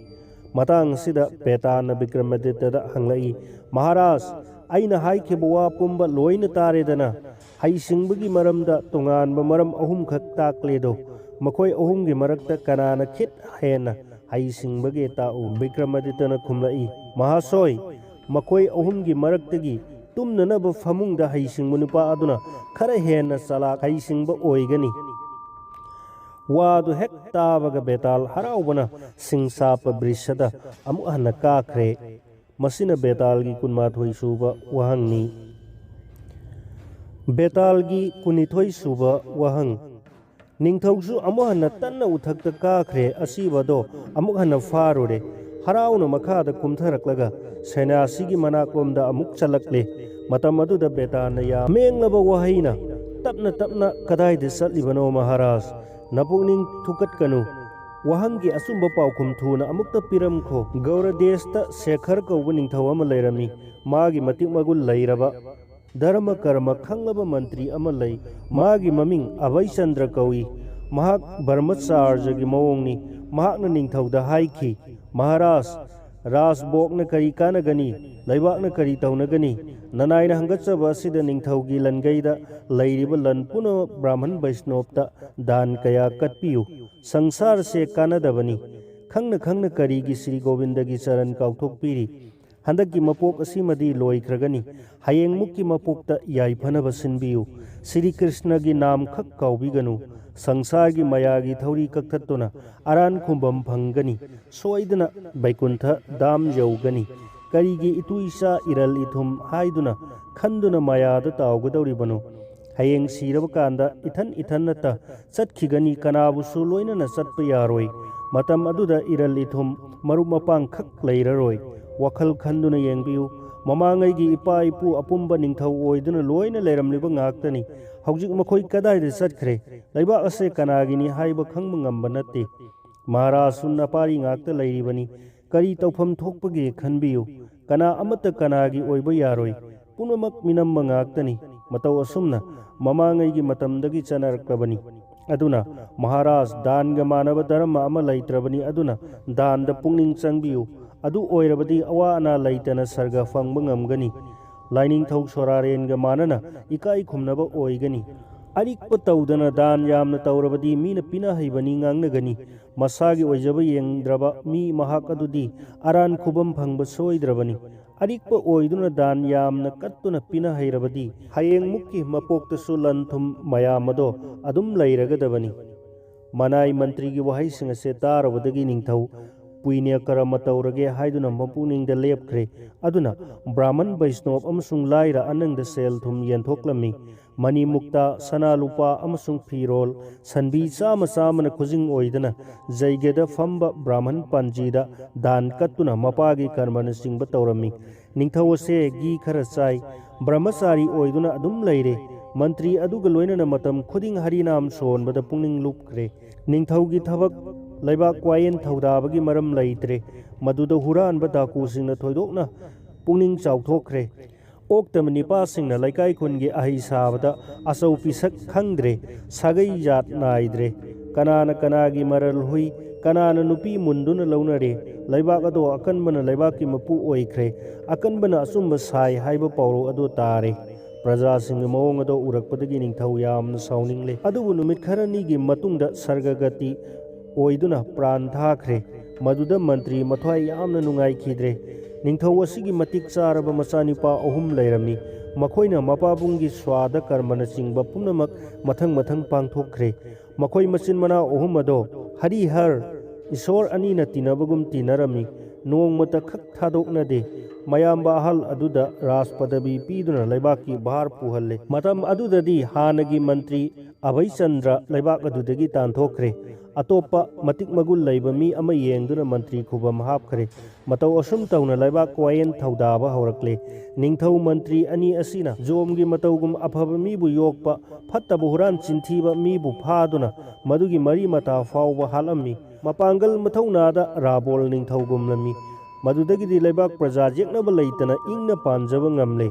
नोंग बसंतगी मतम यौरक्लबदा निंगथौ अमसुंग मनाव अनि मखोय अहुम लै ngakta satpa umang amada laklami ayamba laisingna maka fanna satuna bonado thoidokna ningthi jahalli madugi mayai makta thambal ngakta satpa pukri ama lairami pukri aduda ayamba isingi uchek singna iroiduna sanai lahi pamba khoimu singna maigai khuding ngangduna pai matam aduda makhoi ningthau masin mana ohum pukri mapal aduda famduna thambal singna faja fajana satpa do yenglammi मदुदा थंबाल Singh अदुगी मरकता ख्वाइदगी हेना वांखटना फजखरबा थंबाल अमा सात पुरमी मदो लोइनरकलिबा मंत्री न चतुना निंगथौदा कलमी निंगथौ अदुना थंबाल अदो मखुना हेक लौगे तौबदा खुटफम नानथोखिदुना मखोंगदा थंबाल अदो ताखिरमी थंबाल न थेंगबा मतमदा मदुगी सैना खोलना निंगथौ अदो वानथदुना तारमी ngaiak leiraga ningthau ningsingba phangna haugalaklammi thambalgi sapu aduna ningthaugi makhong khongbi ado kaiduna I thoklami maduda ningthau yamna wana khangki makhoigi machin manau sing pumnamak ado adumna ngakta tawi manau yaima adusu masada aingba thabalgi mangana yaibada awa masa khangba ngamjade manau atonba aduna kanagumbagi yumda phausubagi suk makhol hek tabada makut hekta pokthokuna awa saina khangi matang sida betana vikramaditya hanglai maharaj makhoi ahum madugi marakta kanana hena thot nauna mengna nungaina panbagi asumba ma hayu निंगथौना खुमलाई महासोय नहाकी नफमदा हाइगदबा थोइदोकना अकीबा अमा फंगले अदुबो आइना वाखल खंजबदा कनागुंबा अमना अरापदा फौ सुरगा मदुगी सुक मखोल ताबदा मखुद पोखथोक्तुना अनाबा फावरिबा Nipah अदुना हेना thought नौना नुंगाइबनी मरमदी अतोपना वाबा उबदा मान हेना वारिबनी अदुगा ख्वाइदगी मेंगबा थोटना नुंगाइबा मीनी वहांग अदुगी पाकुम हेक ताबदा बेताल सिंगसापा उथक्ता अमुक हन्ना चटखरे मसिदा बेतालगी कुनिथोय सुबा वहांग लोइजरे बेतालगी कुलहुमदोय सुबा वहांग निंगथौसु अमुक हन उथक अदुदा काखरे बेताल अदो फारगा कुमथरकले अदुदगी सैन्यासीगी मनाकलोमदा चलकले मदुदा बेताना हाय ममांगैदा बिसरूप हाइना कौबा देश अमा लैरमी मदुदा बिदगदा कौबा निंगथौ अमा पालमी लैबाक अदुदा ब्राह्मण अहल सही मरफू हेलबा ममिंग नारायण कौबा अमसु लैरमी नारायण मसा मथनता नोमा वाखल अमा तौजै अइगी देहे असे लाइथुंग कया पक्लबनी पांगलसु मयेंग तारे अदुदा अइदी मंत्रगी शक्तिना अतोपा देहे अमदा संग ngamgani masida ahal oiraba hakchang ase karigi amuk puduna laikhigedage ahal oiba haiba asidi nungaiba pumba phangdrabani punamak halle haiduna ahal kauribani aduga haujik amuk anauba hakchang ama yengduna ai hakchang khrage wakhal asida nungaiman khraduna mahak nungaina mapungning tapthana lairami ꯑꯗꯨꯅ ꯃꯔꯝ ꯑꯣꯏꯗꯨꯅ ꯁꯥꯒꯩ ꯅꯥꯇꯩ ꯀꯧꯔꯗꯨꯅ ꯃꯥꯅ ꯍꯥꯏꯈꯤ, ꯑꯩꯍꯥꯛ ꯇꯥꯏꯕꯪꯄꯥꯜ ꯑꯁꯤꯗ ꯀꯨꯏꯅ ꯑꯃꯨꯛ ꯂꯩꯔꯔꯣꯏ, ꯑꯗꯨꯅ ꯖꯣꯒꯤ ꯑꯣꯏꯗꯨꯅ ꯂꯥꯏ ꯅꯤꯡꯖꯈ꯭ꯔꯒꯦ꯫ ꯁꯪꯁꯥꯔ ꯑꯁꯤꯗꯤ ꯍꯌꯦꯡ, ꯊꯥꯈꯥꯏ, ꯊꯥ ꯑꯃꯁꯨꯡ ꯆꯍꯤ ꯑꯃ ꯃꯇꯧ ꯑꯁꯨꯝꯅ ꯆꯀ꯭ꯔꯒꯤ ꯃꯑꯣꯡꯒꯨꯝ ꯂꯩꯔꯤꯕꯅꯤ꯫ ꯃꯗꯨꯒꯤ ꯃꯇꯨꯡ ꯏꯟꯅ ꯃꯤ ꯄꯨꯝꯅꯃꯛ ꯅꯣꯡꯃ ꯅꯣꯡꯃ ꯍꯧꯈꯤꯗꯨꯅ ꯃꯇꯣꯜ ꯂꯣꯝꯂꯤꯕꯅꯤ꯫ ꯑꯗꯨꯕꯨ ꯀꯅꯥ ꯑꯃꯠꯇ ꯑꯩ ꯁꯤꯒꯅꯤ ꯈꯟꯅꯔꯨꯗꯦ꯫ ꯀꯣꯛꯇ ꯁꯝ ꯉꯧꯔꯕ ꯑꯃꯗꯤ ꯌꯥ ꯇꯦꯛꯂꯕ ꯐꯥꯎꯕ ꯑꯃꯗꯤ ꯈꯨꯠꯇ ꯆꯩꯁꯨ ꯄꯥꯏꯔꯗꯨꯅ ꯆꯠꯂꯕ ꯃꯇꯝ ꯑꯗꯨ ꯐꯥꯎꯕ ꯅꯨꯡꯉꯥꯏꯕꯒꯤ ꯋꯥꯈꯜ ꯊꯥꯗꯣꯛꯅꯗ꯭ꯔꯦ꯫ ꯑꯗꯨꯕꯨ ꯃꯇꯝ ꯑꯗꯨꯅ ꯌꯧꯔꯛꯂꯕꯗꯤ ꯃꯤ ꯄꯨꯝꯅꯃꯛ ꯑꯁꯤꯕꯒꯤ ꯈꯌꯥꯠꯇ ꯍꯦꯛꯇꯃꯛ ꯃꯇꯥꯈꯤ꯫ ꯑꯗꯨꯝꯅꯗꯤ ꯑꯣꯏꯔꯕꯗ ꯁꯤꯔꯝꯗꯥꯏ ꯌꯧꯔꯦ ꯈꯪꯂꯕ ꯐꯥꯎꯕ ꯃꯤꯑꯣꯏꯕꯒꯤ ꯅꯥꯄꯟꯗꯤ ꯈꯛ ꯊꯥꯗꯣꯛꯅꯗꯦ꯫ ꯇꯥꯏꯕꯪꯄꯥꯟꯕꯒꯤ ꯂꯝꯆꯠ ꯑꯁꯦ ꯑꯉꯛꯄ ꯑꯣꯏꯊꯣꯛꯇꯕ ꯃꯑꯣꯡ ꯑꯃꯅꯤ꯫ ꯏꯁꯣꯔ ꯃꯌꯥꯅ ꯃꯤ ꯄꯨꯝꯅꯃꯛꯄꯨ ꯁꯨꯝꯍꯠꯂꯤ꯫ ꯋꯥꯍꯩꯁꯤꯡ ꯑꯁꯤ ꯅꯥꯔꯥꯌꯟ ꯁꯔꯃꯅ ꯃꯌꯥꯝꯗ ꯍꯥꯏꯔꯦ꯫ ꯑꯗꯨꯗꯒꯤ ꯈ꯭ꯋꯥꯏ ꯄꯨꯝꯅꯃꯛꯀꯤ ꯃꯐꯝꯗꯒꯤ ꯕꯤꯗꯥꯏ ꯂꯧꯗꯨꯅ ꯂꯥꯏ ꯅꯤꯡꯕ ꯆꯠꯈ꯭ꯔꯦ꯫ ꯃꯥꯅ ꯂꯥꯛꯄꯁꯦ ꯑꯇꯣꯞꯄ ꯂꯩꯕꯥꯛ ꯑꯃꯗ ꯊꯨꯡꯈ꯭ꯔꯦ꯫ ꯃꯐꯝ ꯑꯗꯨꯒꯤ ꯃꯣꯡꯐꯝ ꯑꯃꯗ ꯖꯣꯒ ꯙ꯭ꯌꯥꯟ ꯇꯧꯗꯨꯅ ꯖꯣꯒꯤ ꯑꯣꯏꯅ ꯂꯩꯈ꯭ꯔꯦ꯫ ꯍꯥꯏꯔꯤꯕ ꯅꯥꯔꯥꯌꯟꯅ ꯂꯥꯏ ꯅꯤꯡꯂꯤꯕ ꯂꯩꯕꯥꯛ ꯑꯗꯨꯗ ꯁꯣꯝ ꯀꯧꯕ ꯕ꯭ꯔꯥꯍꯃꯟ ꯑꯃ ꯂꯩꯔꯝꯃꯤ꯫ ꯃꯍꯥꯛ ꯑꯗꯣ ꯅꯤꯡꯊꯧꯒꯤ ꯄꯨꯔꯣꯍꯤꯠ ꯑꯣꯏꯅ ꯂꯩꯕꯥꯛ ꯑꯗꯨꯗ ꯃꯃꯤꯡ ꯆꯠꯂꯤ꯫ ꯃꯥꯒꯤ ꯕ꯭ꯔꯥꯍꯃꯅꯤ ꯅꯨꯄꯤ ꯑꯗꯨꯒꯤ ꯃꯃꯤꯡꯅ ꯁꯗ꯭ꯌꯥ ꯗꯦꯕꯤ ꯀꯧꯏ꯫ ꯊꯣꯏꯗꯣꯛꯅ ꯁꯇꯤ ꯑꯣꯏꯕꯤ ꯅꯨꯄꯤ ꯑꯃꯅꯤ꯫ ꯙꯔꯃ ꯀꯔꯃꯗ ꯄꯨꯛꯅꯤꯡ ꯆꯪꯕꯤ ꯅꯨꯄꯤꯅꯤ꯫ ꯃꯈꯣꯏꯒꯤ ꯃꯆꯥꯅꯤꯄꯥ ꯑꯃꯈꯛ ꯄꯣꯛꯆꯔꯝꯃꯤ꯫ ꯃꯆꯥꯅꯤꯄꯥ ꯑꯗꯣ ꯆꯍꯤ 12ꯔꯣꯝ ꯁꯨꯔꯛꯂꯦ꯫ ꯅꯣꯡꯃ ꯕ꯭ꯔꯥꯍꯃꯟ ꯑꯗꯨꯅ ꯌꯖ꯭ఞ ꯑꯃ ꯂꯤꯡꯈꯠꯂꯝꯃꯤ꯫ ꯃꯗꯨꯗ ꯑꯌꯥꯝꯕ ꯃꯔꯨꯞ ꯃꯄꯥꯡ ꯕ꯭ꯔꯥꯍꯃꯟꯁꯤꯡ ꯕꯥꯔꯇꯣꯟ ꯇꯧꯖꯗꯨꯅ ꯂꯥꯛꯅꯔꯝꯃꯤ꯫ ꯃꯗꯨꯗ ꯕ꯭ꯔꯥꯍꯃꯅꯤ ꯅꯨꯄꯤ ꯑꯗꯨꯅ ꯌꯥꯝꯅ ꯍꯔꯥꯎꯖꯔꯝꯃꯤ꯫ ꯕ꯭ꯔꯥꯍꯃꯟ ꯑꯗꯨꯅ ꯂꯥꯛꯄꯤꯔꯤꯕ ꯃꯌꯥꯝ ꯑꯗꯣ ꯄꯤꯖ ꯄꯤꯊꯛꯇꯨꯅ ꯍꯣꯠꯅꯖꯔꯝꯃꯤ꯫ ꯃꯇꯝ ꯑꯗꯨꯃꯛꯇꯗ ꯏꯈꯪ ꯈꯪꯍꯧꯗꯅ ꯕ꯭ꯔꯥꯍꯃꯟꯒꯤ ꯃꯆꯥꯅꯨꯄꯥ ꯑꯗꯣ ꯁꯤꯔꯦ꯫ ꯃꯗꯨ ꯎꯕꯗ ꯕ꯭ꯔꯥꯍꯃꯟ ꯑꯃꯗꯤ ꯕ꯭ꯔꯥꯍꯃꯅꯤ ꯅꯨꯄꯤ ꯑꯗꯣ ꯋꯥꯕꯅ ꯍꯥꯏꯅꯤꯡꯉꯥꯏ ꯂꯩꯈꯤꯗ꯭ꯔꯦ꯫ ꯃꯀꯣꯛꯇ ꯃꯈꯨꯠ ꯊꯥꯡꯒꯠꯂꯗꯨꯅ ꯂꯥꯎ ꯈꯣꯡꯅ ꯀꯞꯅꯈꯤꯔꯝꯃꯤ꯫ ꯈꯨꯡꯒꯪꯒꯤ ꯃꯤ ꯄꯨꯝꯅꯃꯛꯁꯨ ꯈꯔ ꯇꯦꯡꯊꯥ ꯈꯣꯟꯖꯦꯜ ꯀꯌꯥꯅ ꯅꯤꯟ ꯈꯣꯡꯅꯔꯝꯃꯤ꯫ ꯄꯥꯎ ꯑꯗꯨ ꯇꯥꯕꯗ ꯁꯥꯒꯩ ꯉꯥꯏ ꯄꯨꯝꯅꯃꯛ ꯃꯥꯡꯂꯦ ꯃꯥꯡꯂꯦ ꯍꯥꯏꯗꯨꯅ ꯀꯌా ꯑꯃ ꯆꯦꯟꯅꯔꯛꯂꯝꯃꯤ꯫ ꯀꯅꯥꯅ ꯀꯔꯝ ꯇꯧꯕꯗꯒꯤ ꯁꯤꯔꯤꯕꯅꯣ ꯍꯪꯉꯤ꯫ ꯀꯅꯥ ꯑꯃꯅ ꯀꯞꯅ ꯀꯞꯅ ꯑꯁꯤꯕꯒꯤ ꯊꯧꯔꯥꯡ ꯍꯣꯠꯅꯔꯩ꯫ ꯃꯗꯨꯗꯒꯤ ꯁꯥꯁꯟ ꯒꯥꯔꯗ ꯃꯤ ꯄꯣꯠꯂꯣꯏꯐꯝꯗ ꯃꯩ ꯊꯥꯅꯕ ꯄꯣꯔꯛꯂꯦ꯫ ꯄꯣꯠꯂꯣꯏꯐꯝ ꯑꯗꯣ ꯌꯧꯔꯒ ꯑꯁꯤꯕ ꯑꯗꯣ ꯊꯝꯗꯨꯅ ꯄꯣꯠꯂꯣꯏꯐꯝꯁꯤꯡ ꯁꯦꯝꯅꯔꯤ꯫ ꯃꯌꯥꯝꯅ ꯍꯣꯠꯅꯔꯤꯕ ꯊꯧꯔꯥꯡ ꯑꯗꯣ ꯁꯥꯁꯟꯗ ꯖꯣꯒꯤ ꯑꯣꯏꯅ ꯂꯩꯔꯤꯕ ꯅꯥꯔꯥꯌꯟ ꯕ꯭ꯔꯥꯍꯃꯟ ꯑꯗꯨꯅ ꯎꯔꯝꯃꯤ꯫ ꯃꯗꯨꯗ ꯕ꯭ꯔꯥꯍꯃꯟꯒꯤ ꯃꯆꯥꯅꯤꯄꯥ ꯑꯉꯥꯡ ꯑꯣꯏꯔꯤꯕ ꯑꯗꯨꯒꯤ ꯅꯍꯥ ꯑꯣꯏꯔꯤꯕ ꯍꯛꯆꯥꯡ ꯑꯗꯣ ꯎꯕꯗ ꯃꯄꯨꯛꯅꯤꯡꯗ ꯅꯨꯡꯉꯥꯏꯕ ꯑꯃ ꯄꯣꯛꯂꯛꯂꯦ꯫ ꯑꯗꯨꯅ ꯃꯟꯇ꯭ꯔꯒꯤ ꯁꯛꯇꯤꯅ ꯃꯥꯒꯤ ꯑꯍꯜ ꯑꯣꯏꯔꯕ ꯗꯦꯍꯦ ꯑꯗꯣ ꯊꯥꯗꯣꯛꯇꯨꯅ ꯑꯁꯤꯕ ꯕ꯭ꯔꯥꯍꯃꯟ ꯃꯆꯥ ꯑꯗꯨꯒꯤ ꯗꯦꯍꯦꯗ ꯃꯥꯒꯤ ꯊꯋꯥꯏ ꯑꯗꯣ ꯆꯪꯈ꯭ꯔꯦ꯫ ꯄ꯭ꯔꯥꯟ ꯑꯗꯨꯅ ꯍꯦꯛ ꯆꯪꯂꯛꯄꯗ ꯕ꯭ꯔꯥꯍꯃꯟ ꯃꯆꯥ ꯑꯗꯣ ꯑꯃꯨꯛ ꯇꯨꯝꯕꯗꯒꯤ ꯍꯧꯒꯠꯄꯒꯨꯝꯅ ꯍꯤꯡꯒꯠꯂꯛꯇꯨꯅ ꯐꯨꯛ ꯍꯧꯒꯠꯂꯛꯏ꯫ ꯑꯗꯨꯒ ꯃꯊ꯭ꯋꯥꯏ ꯋꯥꯅ ꯀꯞꯂꯝꯃꯤ꯫ ꯑꯗꯨꯗꯒꯤ ꯉꯥꯏꯍꯥꯛ ꯂꯩꯔꯒ ꯑꯃꯨꯛ ꯅꯣꯛꯈꯤꯔꯝꯃꯤ꯫ ꯑꯉꯛꯄ ꯃꯑꯣꯡ ꯑꯗꯣ ꯎꯕꯗ ꯃꯤꯌꯥꯝ ꯄꯨꯝꯅꯃꯛ ꯏꯉꯛ ꯉꯛꯅꯈꯤ꯫ ꯋꯥꯔꯤ ꯃꯇꯥꯡ ꯑꯁꯤꯗ ꯕꯦꯇꯥꯅ ꯅꯤꯡꯊꯧꯗ ꯍꯪꯂꯛꯏ, ꯑꯩꯍꯥꯛ ꯃꯁꯤꯒꯤ ꯃꯔꯝ ꯃꯨꯟꯅ ꯈꯪꯂꯦ ꯃꯗꯨꯗꯤ ꯁꯤꯔꯕ ꯕ꯭ꯔꯥꯍꯃꯟ ꯃꯆꯥ ꯑꯗꯣ ꯑꯃꯨꯛ ꯍꯤꯡꯒꯠꯂꯦ꯫ ꯃꯗꯨꯗ ꯀꯔꯤ ꯑꯋꯥꯕ ꯋꯥꯈꯜ ꯂꯩꯔꯗꯨꯅ ꯀꯞꯂꯤꯕꯅꯣ? ꯑꯗꯨꯒ ꯉꯥꯏꯍꯥꯛ ꯂꯩꯔꯒ ꯅꯣꯛꯂꯤꯕ ꯑꯗꯨꯅ ꯀꯔꯤꯒꯤꯅꯣ? ꯃꯗꯨꯒꯤ ꯃꯔꯝ ꯄꯨꯝꯅꯃꯛ ꯍꯥꯏꯌꯨ ꯃꯍꯥꯔꯥꯖ꯫ ꯃꯇꯥꯡ ꯑꯁꯤꯗ ꯚꯤꯀ꯭ꯔꯃꯥꯗꯤꯇ꯭ꯌꯅ ꯈꯨꯝꯂꯛꯏ, ꯑꯍꯜ ꯑꯣꯏꯔꯕ ꯕ꯭ꯔꯥꯍꯃꯟ ꯅꯥꯔꯥꯌꯟꯅ ꯃꯟꯇ꯭ꯔꯒꯤ ꯁꯛꯇꯤꯅ ꯑꯇꯣꯞꯄ ꯑꯅꯧꯕ ꯍꯛꯆꯥꯡꯗ ꯆꯪꯈꯤꯕꯅꯤ꯫ ꯃꯥꯒꯤ ꯍꯥꯟꯅꯒꯤ ꯗꯦꯍꯦ ꯑꯗꯣ ꯊꯥꯗꯣꯛꯂꯝꯂꯒꯅꯤ꯫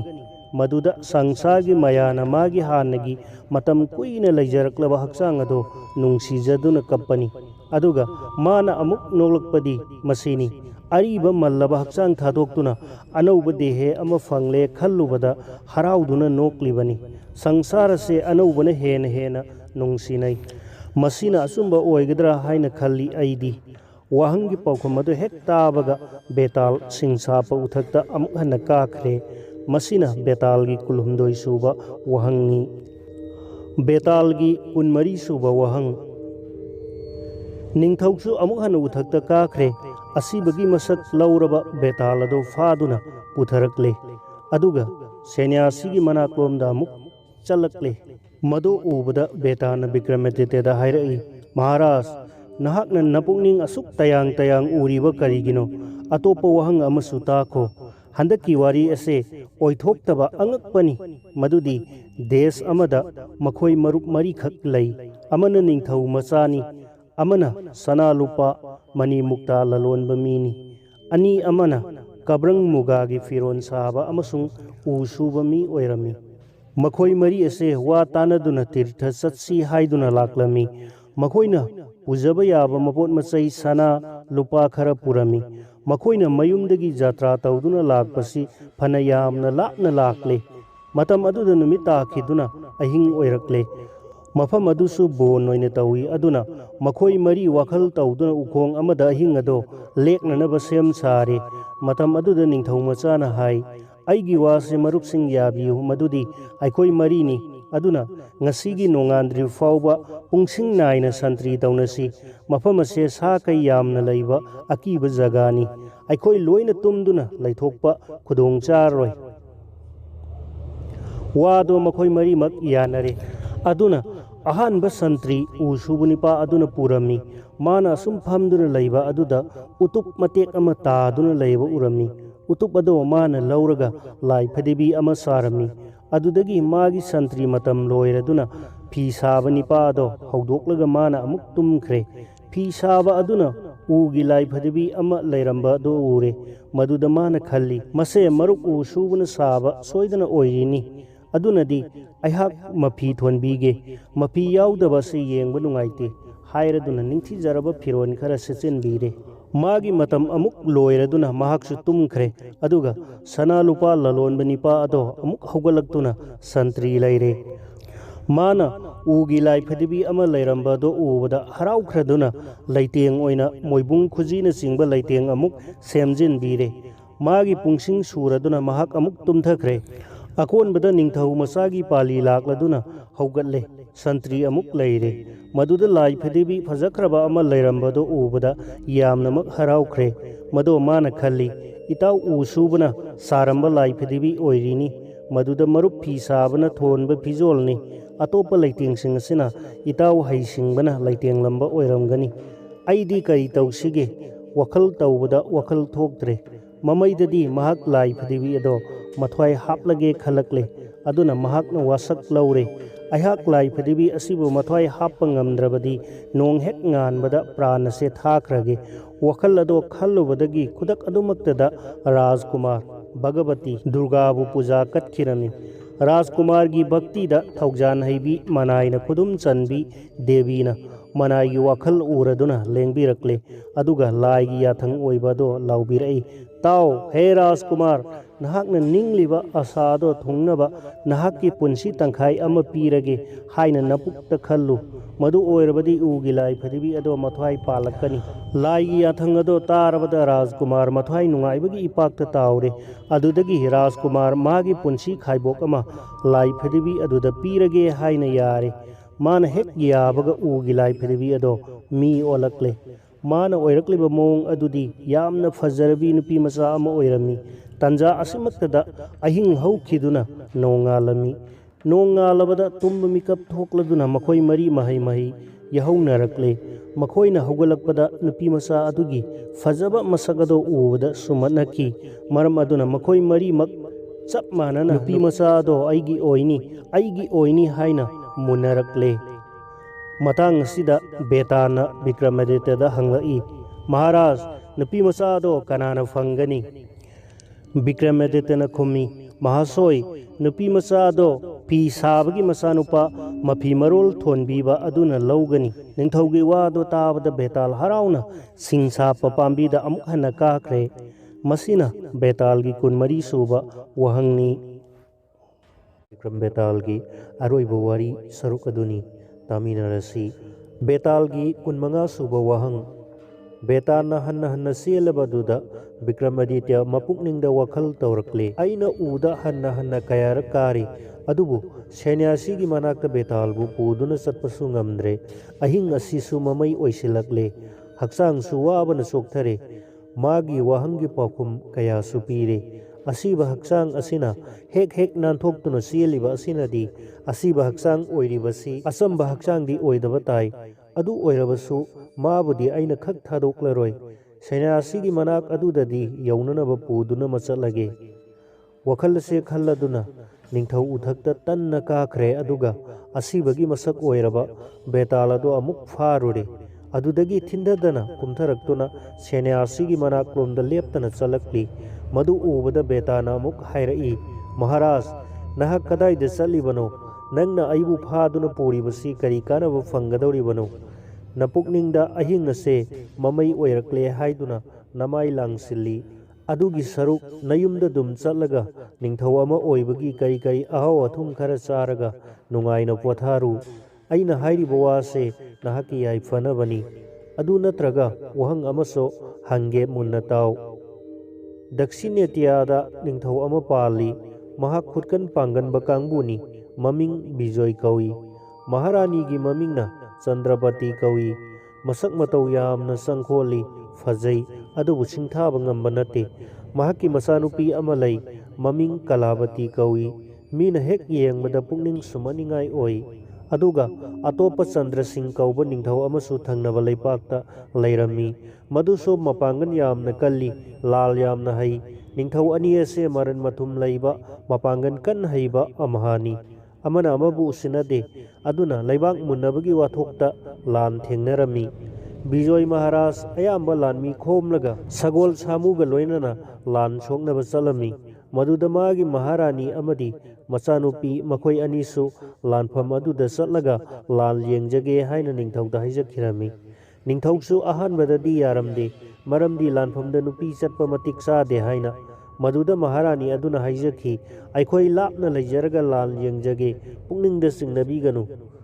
ꯂꯥꯏꯒꯤ ꯈꯨꯖꯤꯜ ꯃꯤꯅ ꯈꯪꯕ ꯉꯝꯗꯦ꯫ ꯅꯤꯡꯊꯧ ꯔꯥꯅꯤꯒꯤ ꯍꯥꯏꯖꯕ ꯑꯗꯨꯗ ꯑꯐ ꯐꯠꯇꯒꯤ ꯋꯥꯈꯜ ꯄꯨꯝꯅꯃꯛ ꯀꯥꯎꯈꯤꯗꯨꯅ ꯃꯆꯥꯅꯨꯄꯤ ꯑꯃ ꯑꯃꯁꯨꯡ ꯃꯍꯥꯔꯥꯅꯤ ꯄꯨꯔꯒ ꯂꯥꯟ ꯆꯠꯈ꯭ꯔꯦ꯫ ꯌꯥꯝꯅ ꯂꯥꯞꯅ ꯆꯠꯂꯕ ꯃꯇꯨꯡꯗ ꯅꯤꯡꯊꯧ ꯎꯅꯗꯨꯅ ꯂꯥꯟ ꯃꯥꯌꯣꯛꯅꯔꯦ꯫ ꯅꯤꯡꯊꯧ ꯑꯅꯤꯃꯛ ꯃꯌꯥꯏ ꯀꯥꯔꯕ ꯁꯥꯃꯨ ꯂꯝꯁꯥꯅ ꯁꯥꯃꯨ ꯑꯃꯣꯝ ꯍꯥꯠꯀꯟꯅꯅꯕꯒꯤꯗꯃꯛ ꯌꯥꯊꯤꯟꯅꯅꯕꯒꯤ ꯍꯣꯠꯅꯕ ꯃꯑꯣꯡ ꯑꯗꯨ ꯃꯉꯥꯏ꯫ ꯇꯦꯡꯒꯣꯜ ꯑꯅꯤꯃꯛ ꯂꯥꯜꯒꯤ ꯄꯨꯡꯁꯦꯜ ꯖꯟꯇ꯭ꯔ ꯀꯌꯥ ꯀꯌా ꯈꯣꯡꯕ ꯌꯩꯅꯕ ꯍꯧꯅꯔꯛꯂꯦ꯫ ꯌꯦꯡꯕꯗ ꯆꯥꯡꯖꯧ ꯅꯥꯏꯗ꯭ꯔꯕ ꯁꯃꯨꯗ꯭ꯔꯅ ꯄꯔꯂꯣꯏꯒꯤ ꯃꯇꯝꯗ ꯏꯊꯛ ꯍꯧꯔꯛꯄ ꯑꯗꯨꯒꯨꯝꯈ꯭ꯔꯦ꯫ ꯈꯣꯡꯅ ꯆꯠꯄꯒ ꯊꯥꯡ ꯄꯥꯏꯕꯒ ꯆꯦꯟꯁꯤꯟꯅꯩ꯫ ꯁꯒꯣꯜ ꯇꯣꯡꯕ ꯂꯥꯟꯃꯤꯁꯤꯡꯅ ꯁꯒꯣꯜ ꯃꯊꯛꯇ ꯂꯥꯜꯒꯤ ꯂꯥꯂꯥꯎ ꯀꯌꯥ ꯂꯥꯎꯅꯈꯤ꯫ ꯃꯜ ꯍꯩꯕꯒ ꯁꯥꯃꯨꯒ ꯂꯥꯟꯊꯦꯡꯅꯔꯛꯏ꯫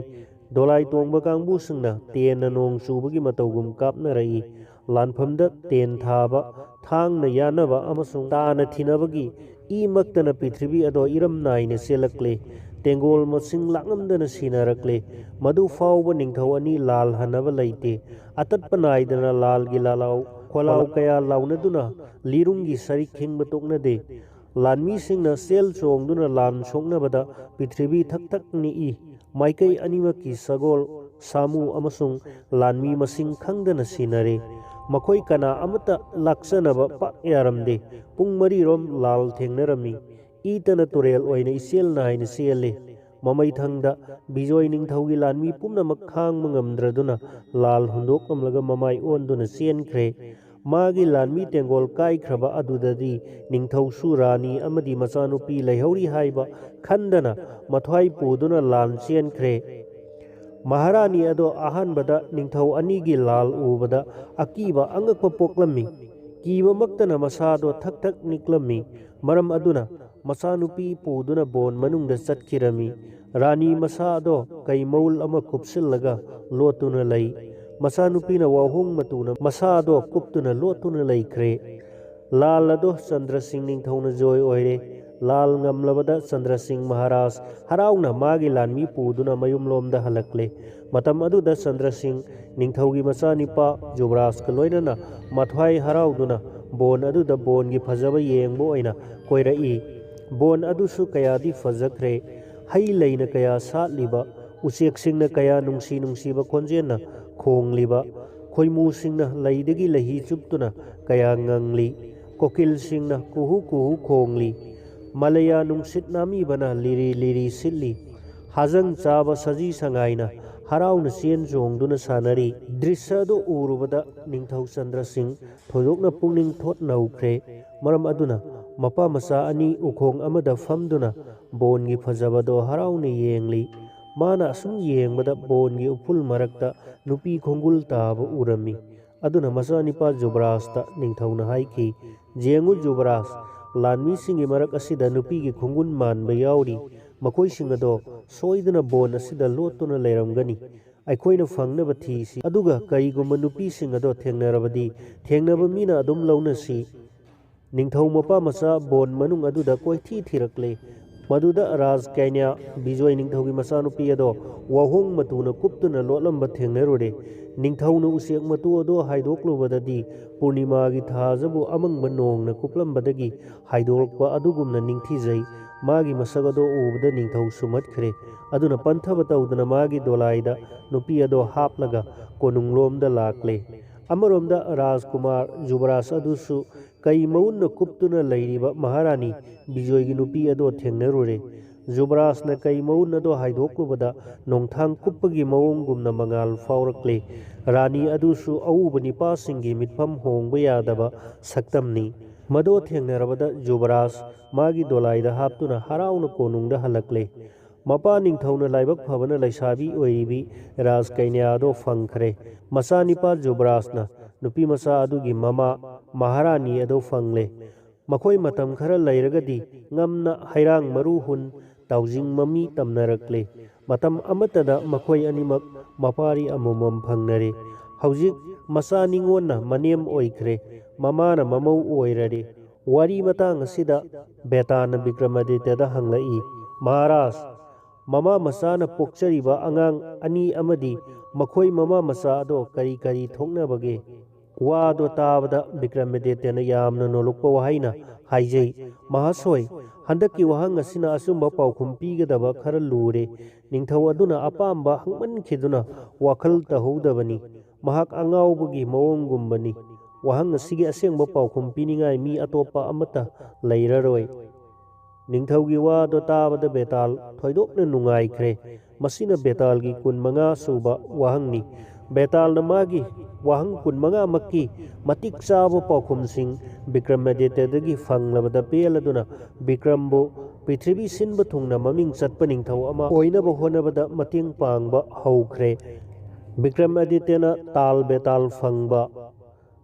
ꯕꯦꯇꯥꯜꯅ ꯍꯥꯏꯔꯛꯏ ꯃꯍꯥꯔꯥꯖ ꯅꯍꯥꯛ ꯁꯩꯅ꯭ꯌꯥꯁꯤꯒꯤ ꯑꯁꯦꯡꯕ ꯃꯄꯨꯛ ꯈꯪꯗ꯭ꯔꯦ ꯃꯔꯝ ꯈꯪꯗꯅ ꯅꯍꯥꯛꯅ ꯄ꯭ꯔꯥꯟ ꯑꯗꯣ ꯃꯥꯡꯍꯟꯗꯨꯅ ꯆꯪꯅꯕꯒꯤ ꯏꯄꯥꯛꯇ ꯇꯥꯍꯟꯒꯗꯧꯔꯤ ꯁꯟꯅ꯭ꯌꯥꯁꯤ ꯑꯗꯨꯗꯤ ꯃꯄꯨꯛ ꯌꯥꯝꯅ ꯐꯠꯇꯕ ꯂꯧꯅꯝ ꯇꯧꯕ ꯃꯤꯅꯤ ꯃꯍꯥꯛꯅ ꯅꯤꯡꯊꯧꯕꯨ ꯍꯥꯠꯂꯒ ꯑꯊꯣꯏꯕ ꯄꯗꯕꯤ ꯑꯃꯗꯤ ꯕꯦꯇꯥꯜ ꯍꯥꯏꯕ ꯏꯁꯣꯔ ꯑꯗꯣ ꯐꯪꯒꯗꯕꯒꯤ ꯍꯣꯠꯅꯔꯤꯕꯅꯤ ꯕꯤꯀ꯭ꯔꯃꯥꯗꯤꯇ꯭ꯌꯅ ꯉꯛꯈ꯭ꯔꯗꯨꯅ ꯍꯥꯏꯔꯛꯏ ꯃꯍꯥꯁꯣꯏ ꯃꯥꯒꯤ ꯃꯔꯝ ꯑꯗꯣ ꯑꯩꯉꯣꯟꯗ ꯇꯥꯛꯄꯤꯗꯨꯅ ꯈꯪꯍꯟꯕꯤꯌꯨ ꯑꯩꯕꯨ ꯅꯨꯡꯁꯤꯕꯤꯗꯨꯅ ꯀꯔꯝ ꯇꯧꯔꯒ ꯊꯋꯥꯏ ꯑꯁꯦ ꯀꯟꯕ ꯌꯥꯒꯗꯒꯦ ꯄꯥꯎꯇꯥꯛ ꯄꯤꯅꯕꯤꯌꯨ ꯑꯩꯗꯤ ꯒ꯭ꯌꯥꯟ ꯂꯩꯇꯕ ꯅꯤꯡꯊꯧꯅꯤ ꯏꯕꯨꯡꯉꯣꯗ ꯆꯪꯖꯔꯤꯕ ꯑꯁꯤꯅꯤ ꯑꯩꯍꯥꯛ ꯅꯅꯥꯏ ꯑꯣꯏꯖꯒꯦ ꯊꯧꯖꯥꯜ ꯄꯤꯅꯕꯤꯌꯨ ꯁꯟꯅ꯭ꯌꯥꯁꯤꯒꯤ ꯃꯐꯝꯗꯒꯤ ꯆꯤꯡꯅꯕ ꯑꯀꯤꯕꯁꯦ ꯀꯣꯛꯍꯟꯕꯤꯌꯨ ꯃꯗꯨꯗ ꯕꯦꯇꯥꯜꯅ ꯍꯥꯏꯔꯛꯏ ꯑꯩꯒꯤ ꯏꯃꯤꯡ ꯕꯦꯇꯥꯜ ꯀꯧꯏ ꯃꯍꯥꯔꯥꯖ ꯅꯍꯥꯛꯀꯤ ꯄꯨꯛꯅꯤꯡꯅ ꯑꯄꯥꯝꯕꯗꯣ ꯑꯩꯅ ꯊꯨꯡꯍꯟꯕꯤꯒꯅꯤ ꯋꯥꯁꯦ ꯍꯥꯏꯔꯝꯂꯒ ꯑꯁꯤꯕ ꯍꯛꯆꯥꯡ ꯑꯗꯨꯗꯒꯤ ꯑꯁꯦꯡꯕ ꯃꯨꯔꯇꯤ ꯑꯃ ꯆꯣꯡꯊꯣꯔꯛꯂꯦ ꯑꯗꯨꯒ ꯍꯥꯏꯔꯛꯏ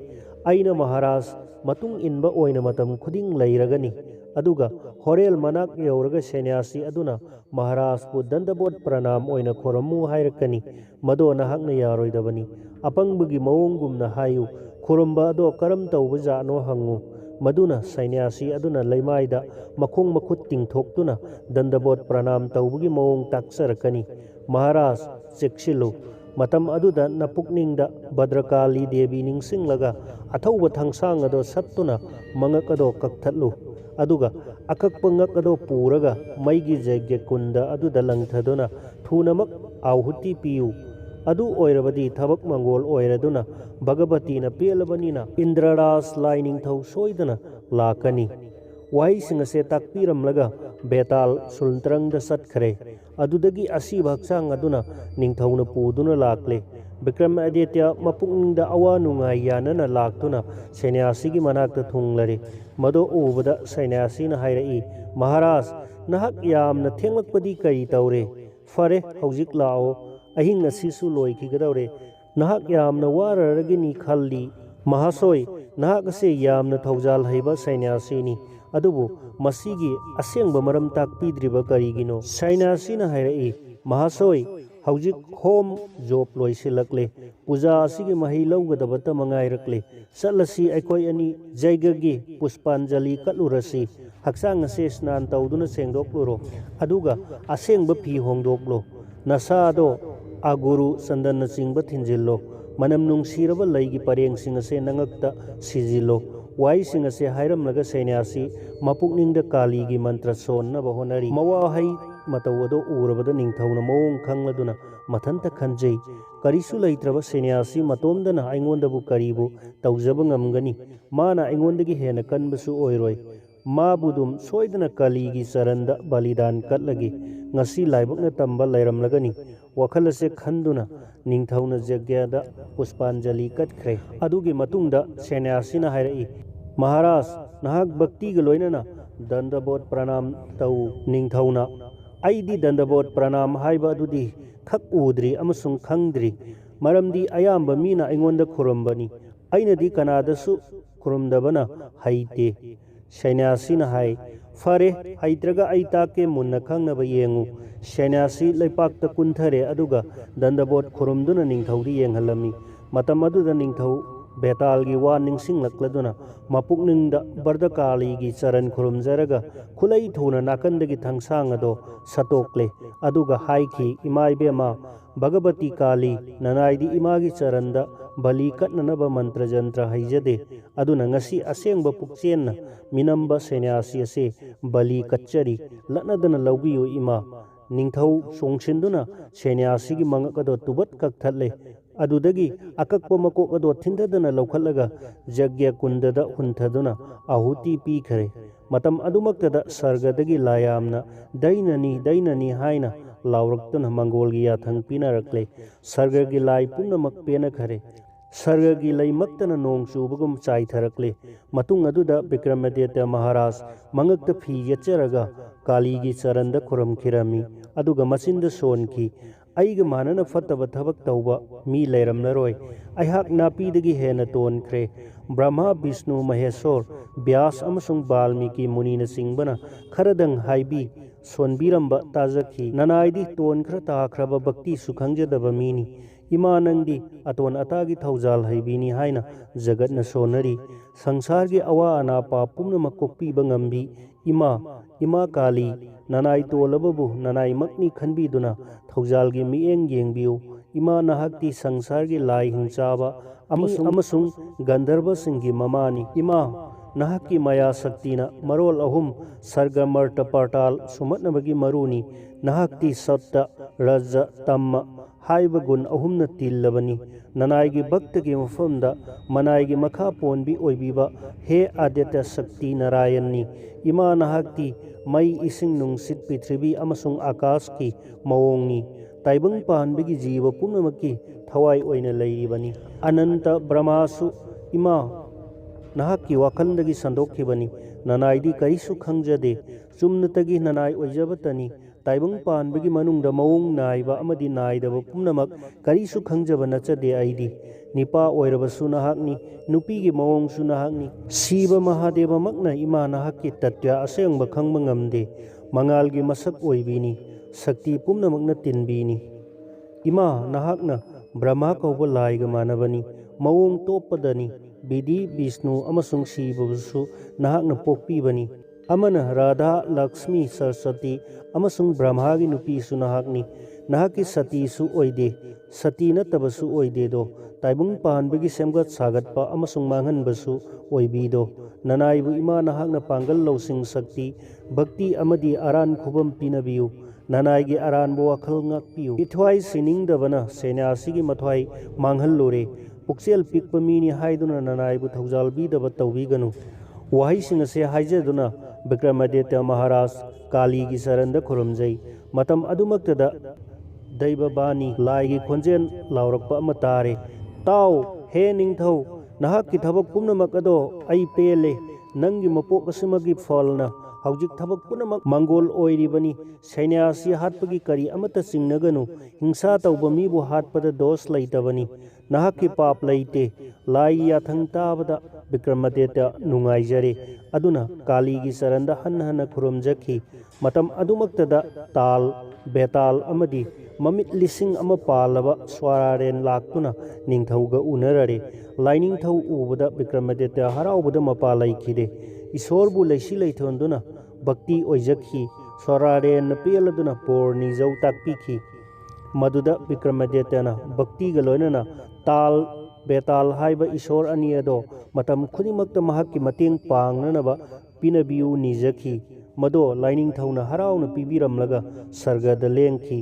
मदुगी मतुंगदा ताल अमसुंग बेतालना अमुक हायरक्ताव हे निंगथौ नहाक कुइने चेनबा मीनी नहाक के अंगकपा मी अमना हेक ngamlaroidaba thabak asigi wari jagat faurasanu ngasidagi akhoi nahakki natung inba oina leirage nangna thaudaba aduda taukrage maram aduna nahakna karigumba singnaraba amadi akhoi bu unaninglabadi napokningda hekta ningsinglau nanakta akhoi hekta thunglagani wase hairamlaga tal betal चटखरे मतम असिदा नोंग सुंगालक्तुना नुमित थोरकले निंगथौ विक्रमादित्य मागी कोनुंगदा हलक्की हौजिक लोइसिलक्पदा विक्रमादित्य निंगथौना भानुमति लुहोंगखिबगी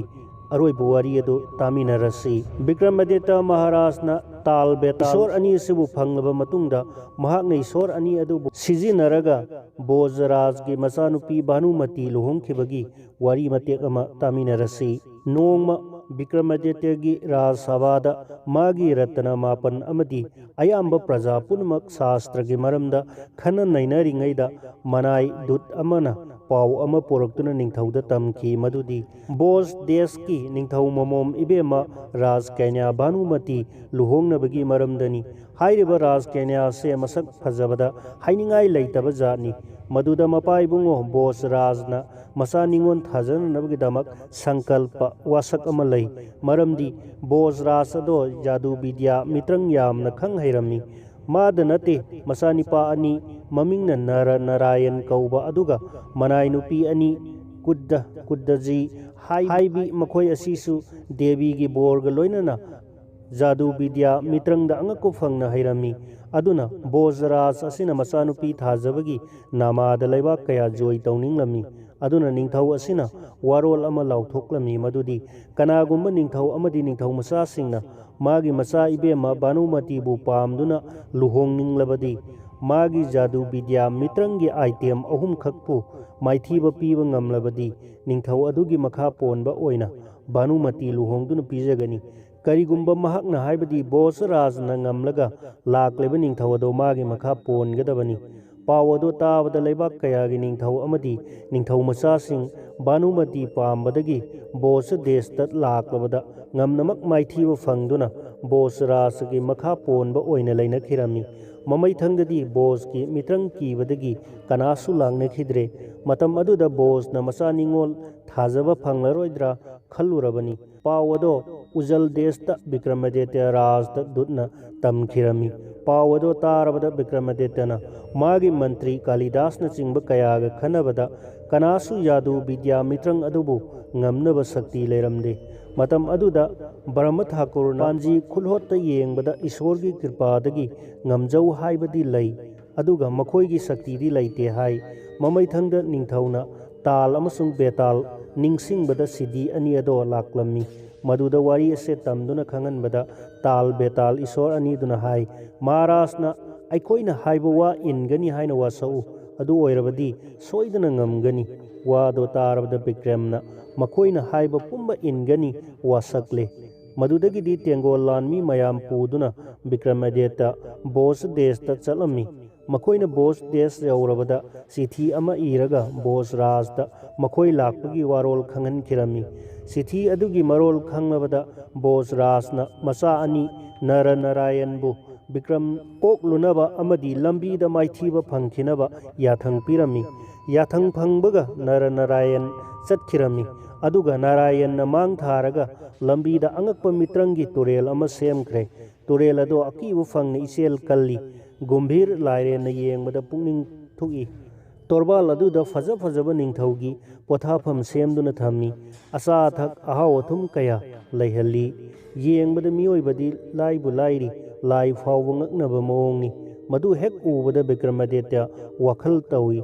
लानमी सगोल सामू मयाम असे तुरेल असे करमना लानगनी खल्लिंगै मतमदा फजख्रबा नुजा अमना मथंत ही अमा होंदुना लैबसु हेक उई मवोंग अदुदा विक्रमादित्यना चिंगनबा दो खंगलदुना बेतालना हायरई महाराज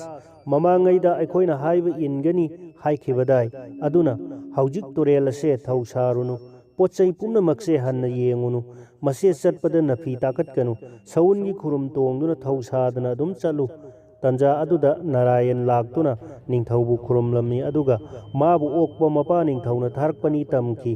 मदुददी विक्रमना माबु कोनबिरमी मतम अदुदा ही होनबी नुजा अदुना लैराइदा ही थांगलगा हिथक्ता तोंगननबा इंगित तौरमी अदुबु बेतालगी वहाईदगी निंथौ थौ सादना इसिंग मथक्ता सउन्ना साबु खुरुम अदु तोंगदुना थौ सादना अदुम चली मदुदा मफीदा करिगुंबा इसिंग मरिक अमत्ता चोते मयामना येंगबददी अकीबा ओइना थोई निंथौना मायागी तुरेल अदु लांथोखरबददी लानमीसिंग अदु बेतान पुदुना लोइना लाक्लम्मी मदुददी नारायणगी माया मित्रंग अदो मयाई चमदुना तोखरे अदुदगी खरा चलगा अमुक नरना नापी हौब लम्हांग अमदा मायागी फुरा दलाल पुखरी फजबदा हाइनिंगाई लैखिद्रबा लाइरैबा कुंबा अमा सेमदुना लैरम्मी मदो ओबदा विक्रम मपुकनिंगदा फजमनबा अदुदा अंगकपा पोई कनागी कोनुंगनो खलम्मी मदो खंगलदुना तालना हाई महाराज मसे असेंगबा नत्ते मायानी अदुना मखोइगी रतनगी युम मनुंग असिदा खोंग हमजिल्लु इसिंग चतसिल्लु ताई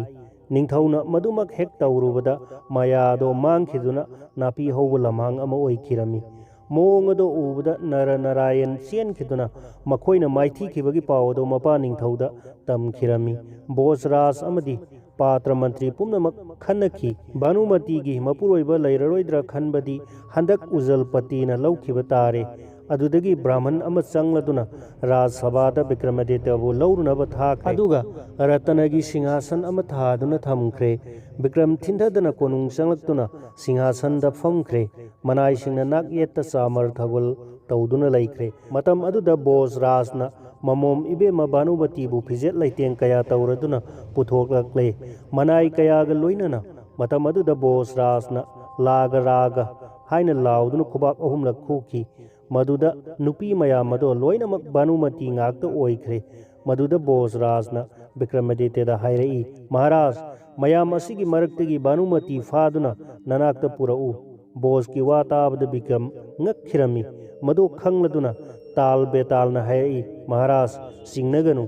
अखोई साखी पीगे मदुदी अखोई अनीना खोइमु ओइरगा भानुमतीगी ममाई मपादा ngangduna पाइगे मदो नहाकना हेक्ता फाव हाइरमलगा ताल बेताल खोइमु ओंदुना भानुमतीगी ममाई मपादा ngangduna पाइरमी मदो भानुमतीना कयारक तांथोई याबा लैत्रे राज केन्या हुमांग कांगले मतम अदुदा विक्रमादित्यना परपरप संखिदुना भानुमतीगी मकुजेंग ताप पाइदुना फारगा पुरई